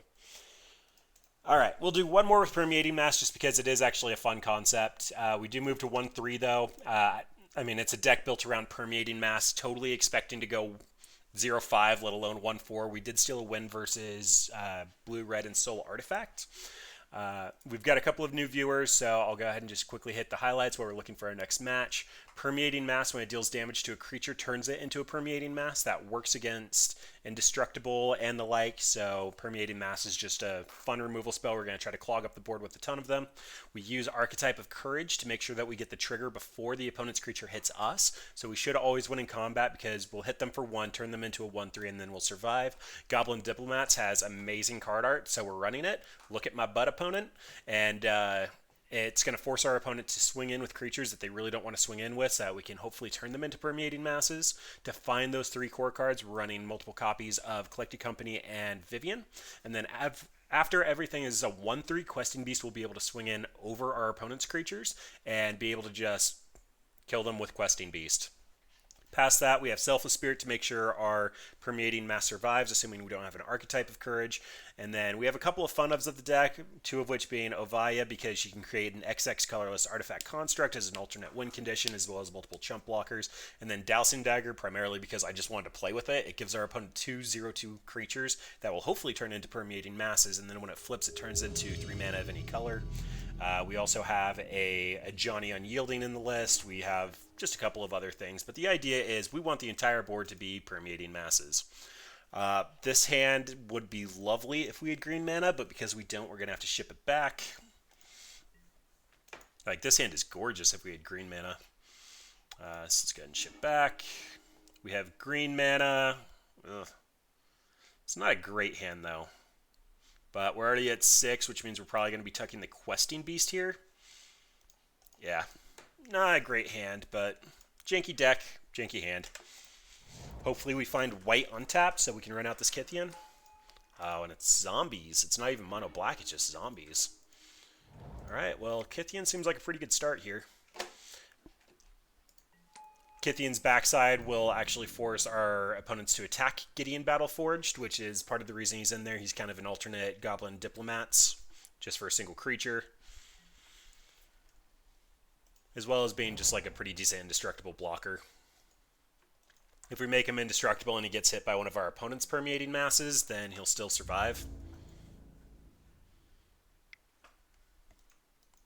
Yeah, I will heroically take 2. Not going to make that trade.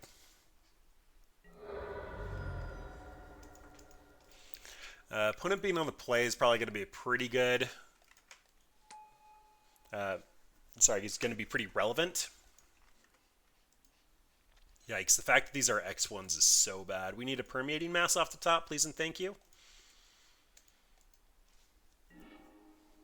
That's not a Permeating Mass. Alright, well, looks like we're just going to run out Goblin Diplomats then.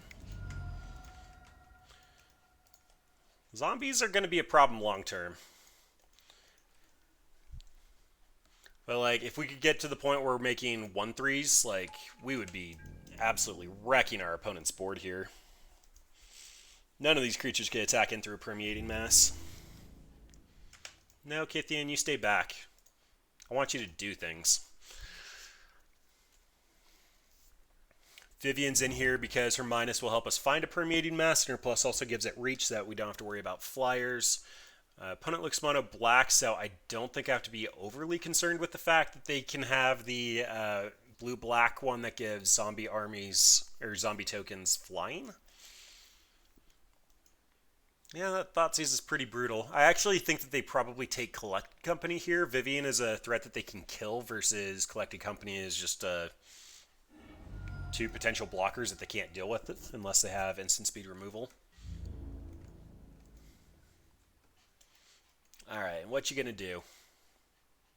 Interesting. So this has already done its damage with the ETB effect. I'm probably trading the Diplomats for the Ghoul if they make these blocks. Or these attacks. Yeah. We'll just try to stay alive. The 2 damage here isn't very impactful, and when we run Vivian out, Kythian will be able to attack for 2. Okay, Crypt Breaker's a problem. That's actually a really bad problem. Long term, it'll just generate them 2/2s and let them draw. Let's see, so we plus Vivian and we don't block. I really just want a Permeating Mass. I think a Permeating Mass will win us this game. I'll cash her out. It also means that they probably have to Alpha Vivian next turn. Questing Beast is fine too. Same effect. Kythian, I guess you're going to stay back. That will at least force them to attack with all 3 creatures at Vivian if they want to kill her. If they only send 2 in, 100% going to trade Kythian away so I can keep Vivian. Also interesting to see what they're going to do with this Mutavault. I mean, they're down to 2 cards left in hand. Castle Lockland can be activated, Crypt Breaker can be activated, but we've actually seen most of... Okay, nope, that's a problem. Menace will make it so that just a permeating mass won't be able to do it, and honestly, just the questing beast won't be able to do it. Ugh, and it's lorded. Okay, well, Vivian's dying regardless. Cryptbreaker staying back just because it has so much value. Oh, it's not. Gimme, gimme, gimme. I will 100% trade with that. Like, that turns lands into zombie tokens and just draws them so many cards. If they want to activate Castle Lockland instead of tapping 3 creatures, by all means. Ooh, that's a Coco. Okay, so I have the option here of Questing Beast or Collected Company. I think I want a Collected Company because it's going to give me 2 creatures in case opponent activates the Lord of the Accursed to get Menace, and it also means that if I find Permeating Mass, it will be able to block any of these and actually just start doing damage. Mutavault is also going to be a zombie, so I need to keep in mind if that opponent swings in with the Mutavault, it's going to get Menace as well. Ooh. No fear for the 4 untapped mana. Alright, come on, good Coco. I assume they have removal in hand. Look at that. We hit all 3 pieces, so the Goblin Diplomats aren't really going to do it here. Permeating Mass is a card of our deck, and Archetype makes it so that Mass hits first. So we can do this. We'll say any order, don't really care about those cards, and odds are we'll shuffle before it matters.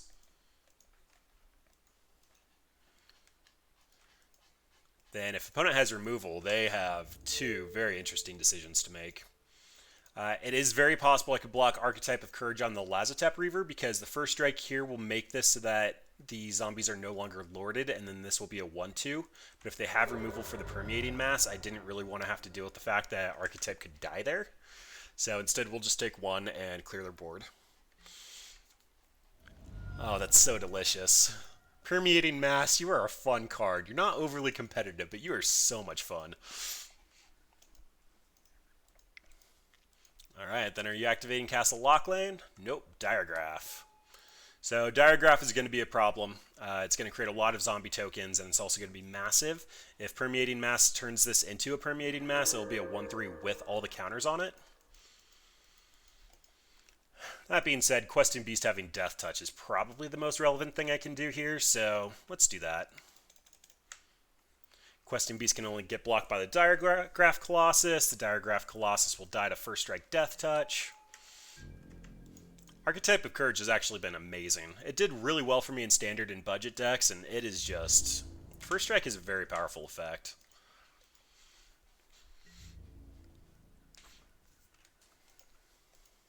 Interesting. I don't think opponent realized that we have First Strike. Alright, Diregraph Colossus down, and we might have stabilized. Again, Questing Beast was decided to be the finisher in this deck because Permeating Mass would make all of our opponent's creatures 1-3s.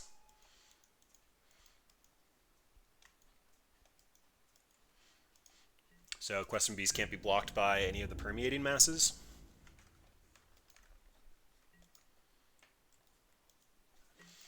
Alright, well, we're going to go... I was about to say we're going to go digging with Vivian. Is Coco better? What's still left in our deck to hit with Coco? We could hit a Goblin Motivator to make our opponent attack, but that won't happen until next turn. Vivian could also find us 1, but it's going to only see 3 cards instead of 6. Vivian plus Gilded Goose could gain us some life. We are currently at 11, but I don't think that matters with our opponent's current board state. Alright, we'll just Coco. Look for Motivators at instep. Or additional blockers in case they find something for Questing Beast. They did leave black up, and that would mean that Fatal Push could kill Questing Beast, assuming we trigger Revolt for them. But I'll trade Questing Beast for Diregraph Colossus and the last card in hand. That is 100% a trade I'll make.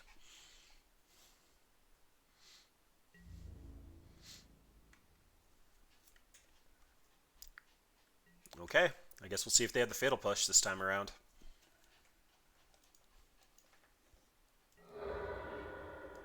No, they would have had... Well, the other Diregraph wouldn't be in the graveyard, so they'd have 8 power on the table if they didn't block Questing Beast. If they're trying to be aggro, I don't think that's the correct call. Alright, opponent concedes. Permeating Mass turning Lord of the Accursed into a Permeating Mass with First Strike was... Oh, that's why I play janky decks. Alright, Courser comes in because it's got a fat butt and it can gain us some life. Rest in Peace comes in because they're a zombie deck and they're going to have things like the Diregraph Colossus and... I don't think Bloodsoak Champion is a zombie, but they should have Relentless Dead at the bare minimum, so Rest in Peace should be relevant. I also would assume that they have a non-zero number of Scrap Heap Scroungers just because of the recursive value there. Past that, Tireless Tracker's in here for control. These 5 are in here for Lotus Field. Cindervines is in here. It can come in versus Lotus Field, but it's primarily to remove problems.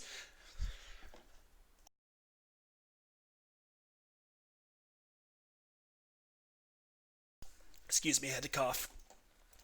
Alright, as far as cuts, Johnny Slow, I do like the Exile keyword here, but 6 mana is asking a lot. Dowsing Dagger is one of our fun ofs. Honestly, not that powerful. Ovaya is also a fun of, but not that powerful. I like the Diplomats to try to get rid of the Lords. They can activate the Lord of the Accursed to make sure it doesn't attack. If they're running Risen Executioner, I could actually force them to attack with it. That seems like a stretch, though. Maybe it's just a Kythian? I don't know. If I make him indestructible, he's pretty much eating a zombie, and he trades kind of early game. Maybe something just a little bit more expensive. A Vivian. Opponent should be able to kill our Vivians, but 3 is probably fine. And Courser's going to give us some pseudo-card advantage. We'll just have to keep it in mind that we trimmed the Vivian and try a little harder to keep her alive. Alternatively, it's the Nissa. I think the Nissa finding us our 4th land against aggro matchups is fine. And if she does hit a point where she flips, then she'll actually grind our opponent out of the game, which seems fair. Like, taking a Johnny out means that we are actually trimming some of our win conditions. Avaya wouldn't be able to create a bunch of colorless constructs that would be lethal. Like, we're going to be leaning on the back of Questing Beasts pretty hard here, so having Nissa as a backup plan isn't that bad.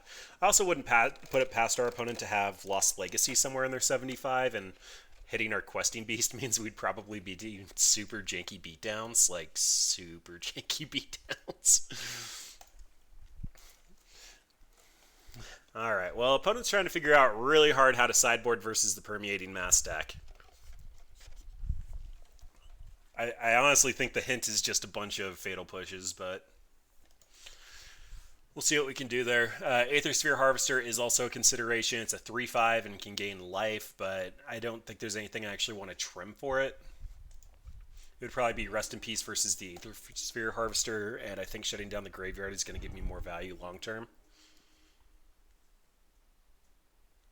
Okay, so first Kythian trades, then I get to start setting up for Courser. We're going to have 3 turns to draw a land for Courser, and you really don't want to mulligan versus Thoughtseize. And his hand isn't stellar, but it's fine. We find another white source. Archetype of Courage should lock out the aggro beats.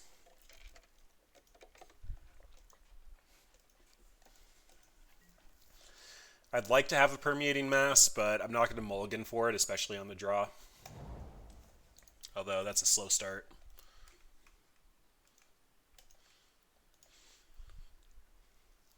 Like, that's a really slow start. I'm assuming opponent didn't keep many lands if they're leading on Castle Lock Lane.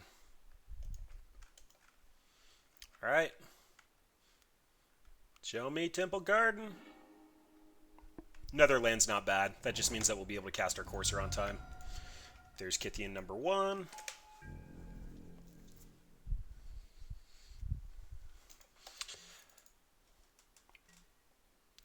We haven't flipped Kythian very many times. I think we've done it twice this league, and both times he's been immediately killed. Oh, that's unfortunate. I don't want to trade Kythian for either of those two.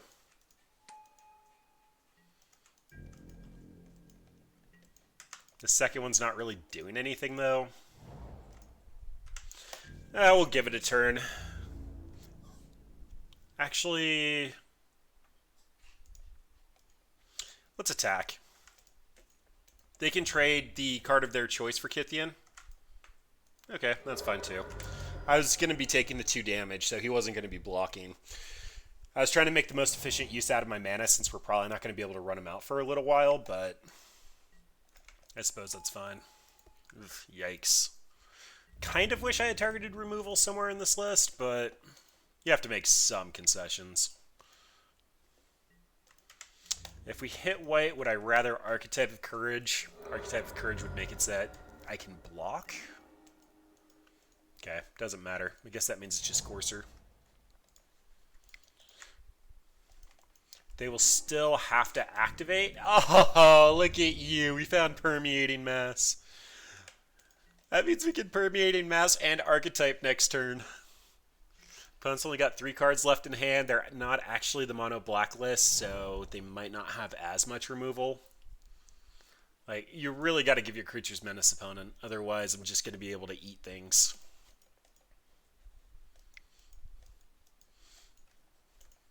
Alright. If they want to attack with Mutavault, I believe they have to activate Mutavault before Lord of the Accursed. Guess we'll see what else they're doing.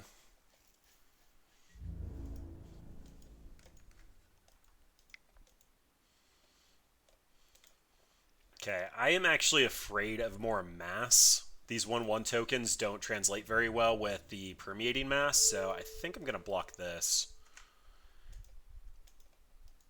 They can eat Kythian, but then at least I won't have 1/1 counters on my opponent's Permeating Masses.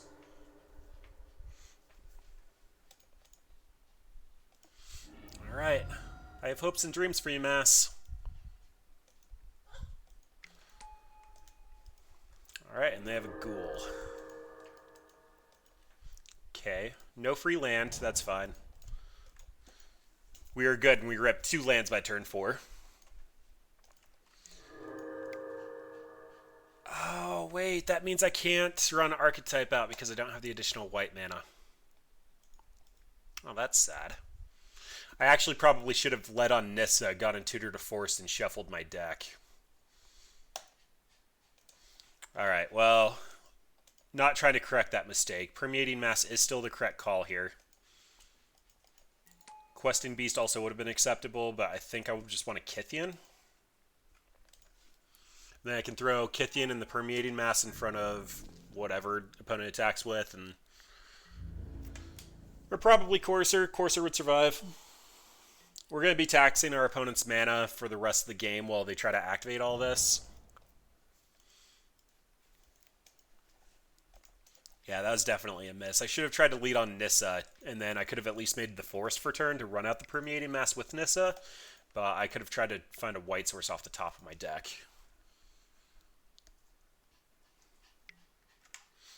Alright, zombies get menace. Now we're hitting that awkward part of the deck building that I was talking about, where it's like, I can't turn my opponent's stuff into Permeating Masses, I just have to kill them.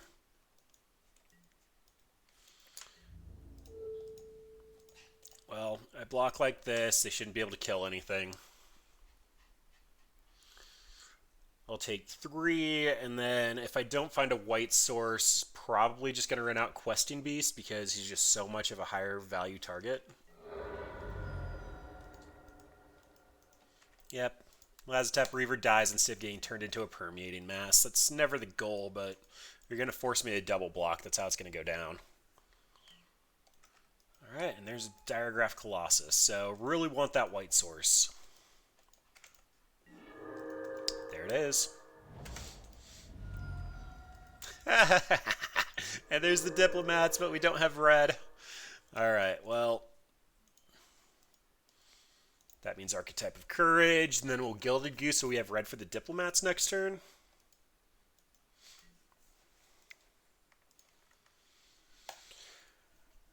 None of my creatures have Vigilance, so it looks like I'm staying on defense, but we've pretty much officially walled off opponent. Opponent shouldn't be able to do anything here.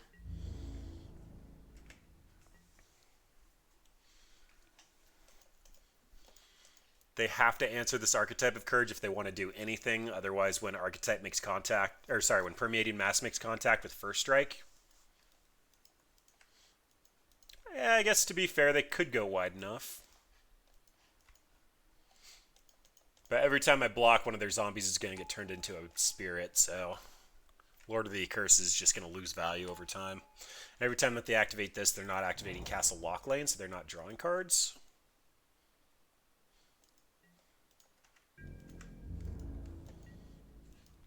Wow, and no attacks. Okay. Let's go with red. One. I can actually turn into Ormeal. I don't think that's the correct call, but I can do it. Alright, Diplomats will force you to attack, and then Questing Beast is just going to get some free beats in. First Strike Death Touch is very, very powerful. We're going to have a backup Questing Beast coming along if they do actually happen to have the Fatal Push, although they have no cards in hand, so looks like they're going to be activating Castle Locklane this turn. Alright, get in with you. There could be a world where I'm supposed to get in with Kithian, but I think I'd rather make him indestructible. Like, I don't need to have Gideon flipped to force our opponent to attack with the Goblin Diplomats out. So I think I can time that as much as I need to. But, like, activate Mutavault, activate Mutavault, activate Lord of the Accursed. If they find a land, could be a lot of damage coming my way. I think I can block most of the creatures. I'd probably only take like 3. Alright, that's another Lord of the Accursed.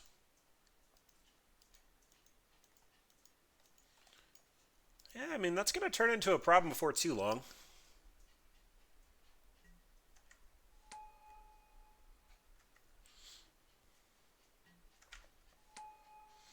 Starting to wonder if running out Nissa last turn to shuffle away the second Questing Beast would have been correct. I think I have to start pressuring my opponent's life total, though.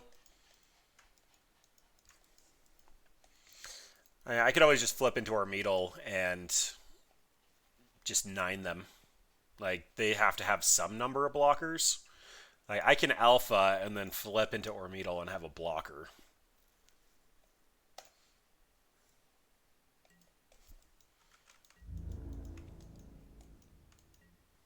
Alright, no attacks. Interesting. This costs 5. I actually wouldn't be able to do that. I don't have enough mana. Alright, let's play the Inspiring Advantage. Do I want Selfless Spirit? Probably not. Actually, do I need to activate Kithian?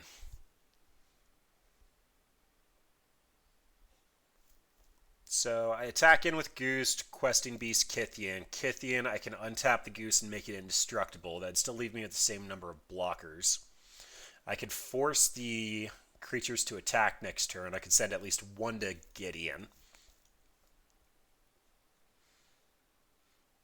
Currently have 7 blockers. I can make that 8, which means I can block 4 creatures. It's going to be... I don't think I'm taking lethal.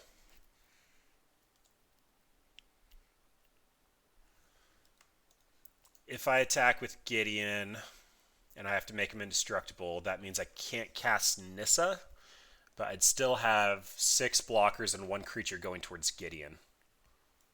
So it's still the same combat math either way, but I'd have my Planeswalker out.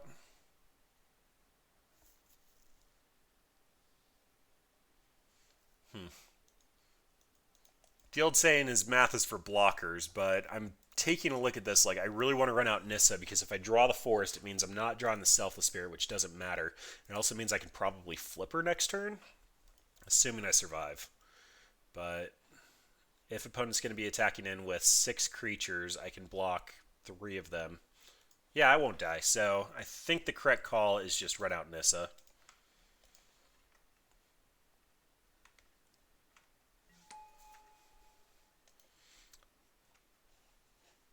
Which means I probably shouldn't have played the Inspiring Advantage off the top. Now that means that I can't actually filter with Courser if there's a land on top. I still could have made this land drop for turn. Okay, another Permeating Mass is just lovely. Let's go ahead and get in with Questing Beast.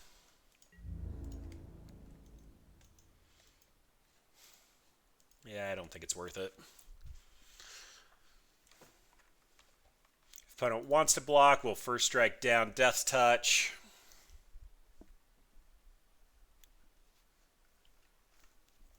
Oh man, I love Permeating Mass. This isn't the most competitive deck, but it's so much fun. Oh, I forgot about the Mutavaults. They are 4/4s. Oh no, that might put me in danger. They're still going to have to tap a Lord of the Accursed. Yeah, opponent, that's not how that works. I only have to assign lethal with Death Touch, that's 1. Okay, well that just solved a lot of problems then. Got rid of 2 creatures.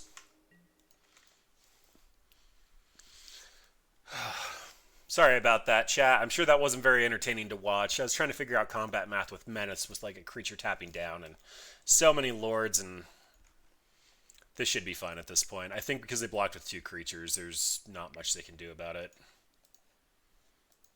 Like, that's threatening, but I still don't think that causes a problem. They also just made it so that they can't activate the Lord of the Accursed, so I get to Permeating Mass one of them and kill the other one. Oh yeah, they're super dead now. I actually think playing this was a mistake. It looks threatening, but it means that I get to kill their actual lords.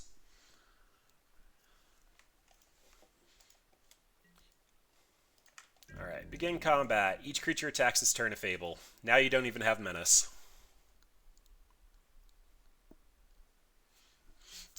Look at my butt, opponent.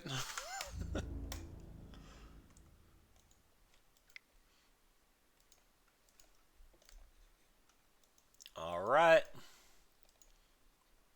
So, Permeating Mass the Lord. Yeah, let's just do this when we actually can move things.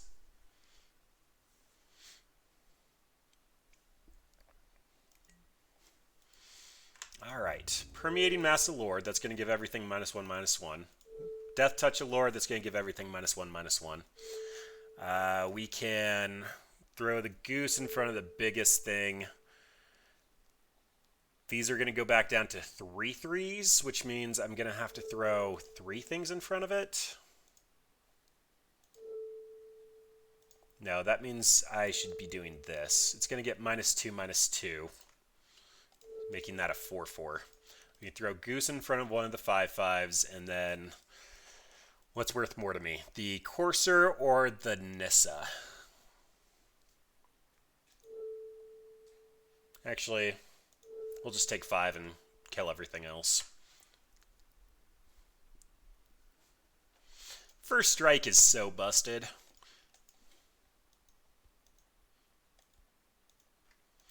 Let's go ahead and make a food.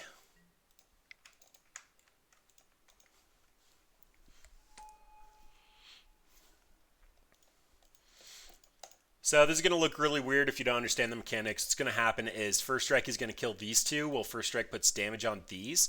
Then when combat damage gets checked, everything else is going to die. Oh, that was a 5/5. Oh, because of the trigger. Yep, now it died. Alright. That successfully cleaned house.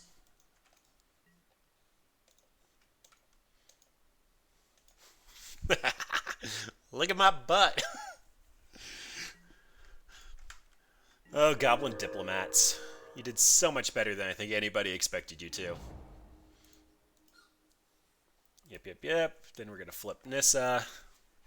We know there's a company on top, so we can reveal the top card and put it into our hand. That means we're going to draw the company.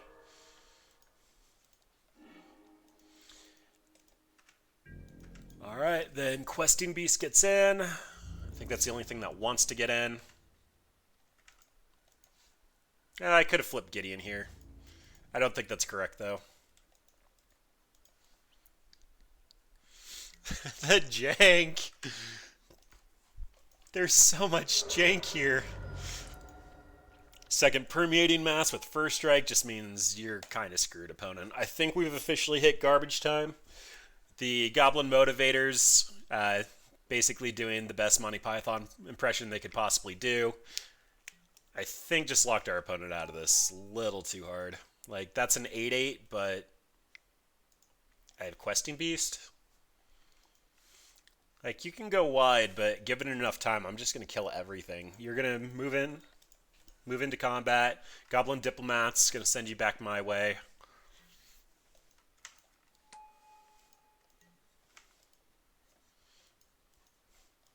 Yep, go to begin combat. I think everybody you control attacks me. Illegal attack, you gotta send them in, dude. We've officially hit 6 illegal attacks. 7 illegal attacks. Opponent doesn't want to send the zombies in.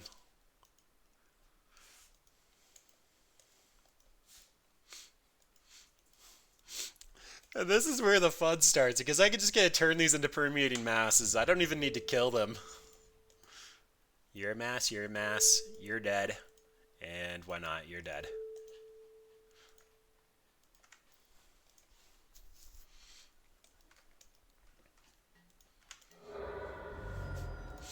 Yep, first strike damage triggers, marks them with damage, trigger turns them into permeating masses. We're doing it! We're doing the thing! These are already permeating masses, so they're not going to get changed. Turn off auto yields. I want a Cocoa. Alright, a couple more cards. Hey! Yeah, we get more diplomats. Get some food. That's fine. We actually lost our other goose, so we can gain some life. Just make it clear that we're not going to die. There's our stomping grounds. There's an archetype. Sure, we can draw that. Don't mind a backup. Run out archetype 2.0. Sure. Probably should have done Courser before the other land, but yeah. Officially locked opponent out. Kind of going back to the whole deck building strategy, we had Questing Beast in here because he was going to be unblockable. Opponent did have a giant Diregraph Colossus, but they just weren't able to get through it. Like, that wasn't going to happen. So, Naya Permeating Mass. We went into this because it was rated a meme. We did better than expected. I mean, we went 2-3. That's kind of viable given that this is a pile. I do think that we had a lot of strength in some of our selections. Like Questing Beast with our strategy was actually pretty core synergy to make the deck happen. We really beat up on creature strategies. So the matches that we lost were Lotus Field because we didn't find any of our stacks pieces, and they happened to be the Ugin build. And we lost versus... We ended up winning and losing versus... Izzet and Soul Artifact. We lost the one where they had good flyers to start off with. And that's just because, like, turn 2, Hope of Ghirapur swinging in for 5 when Permeating Mass doesn't have reach or flying is rough. Maybe having our Spider Silk nets in the sideboard for playtesting shouldn't have come out. Vivian is quite good, but she couldn't carry us for that early of an explosive start for flying. So that is kind of a problem going in. Archetype of Courage definitely overperformed. Like, the first strike just made Questing Beast fantastic. Like, I'd be interested in actually trying to do that in another deck where we just have Questing Beast with first strike because it is super busted. Gilded Goose was slightly awkward on the mana. Like, we really needed to hit 4 lands. I could see an argument for not running the Gilded Geese and just putting more lands in the deck. But we kind of needed some ramp. Goblin Motivator was cute, but when he worked, he was fantastic. Like, that last game there was just delicious. We were able to force our opponent to attack in. We were able to turn our opponent's stuff into permeating masses. Like, if opponent would have actually continued playing, we could have used their permeating masses when they were forced to attack to turn our other things into permeating masses. And then we would have just had, like, so many on the table, and Questing Beast would have taken over. It took a really long time to get set up, and we are weak to board clears. Selfless Spirit's kind of a necessary evil in the deck. I don't know. There's a lot to be said, but this deck is a meme. I don't recommend building it, despite we did go 2-3, which is something that I can usually recommend for at least an FNM.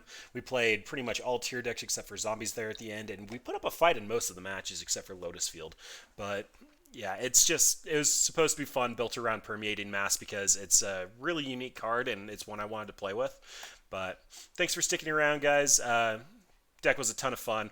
I am thirteene. I do a bunch of decks for a site called Squirrel Dealer. If you have a fun build around like Permeating Mass, Neurodrain actually requested that tonight. Feel free to send it to me. We have about 9 months worth of content up on Squirrel Dealer's YouTube page. Just go search for it. This will be going up later. And my streaming schedule's over there on the left. I'll be back Wednesday. I believe we're playing the Fires of Invention Kalia deck, which I am just so excited about. It's a little slow, but free casting Angels, Dragons, and Demons is going to be amazing. But thanks for sticking around, and I will see you all Wednesday.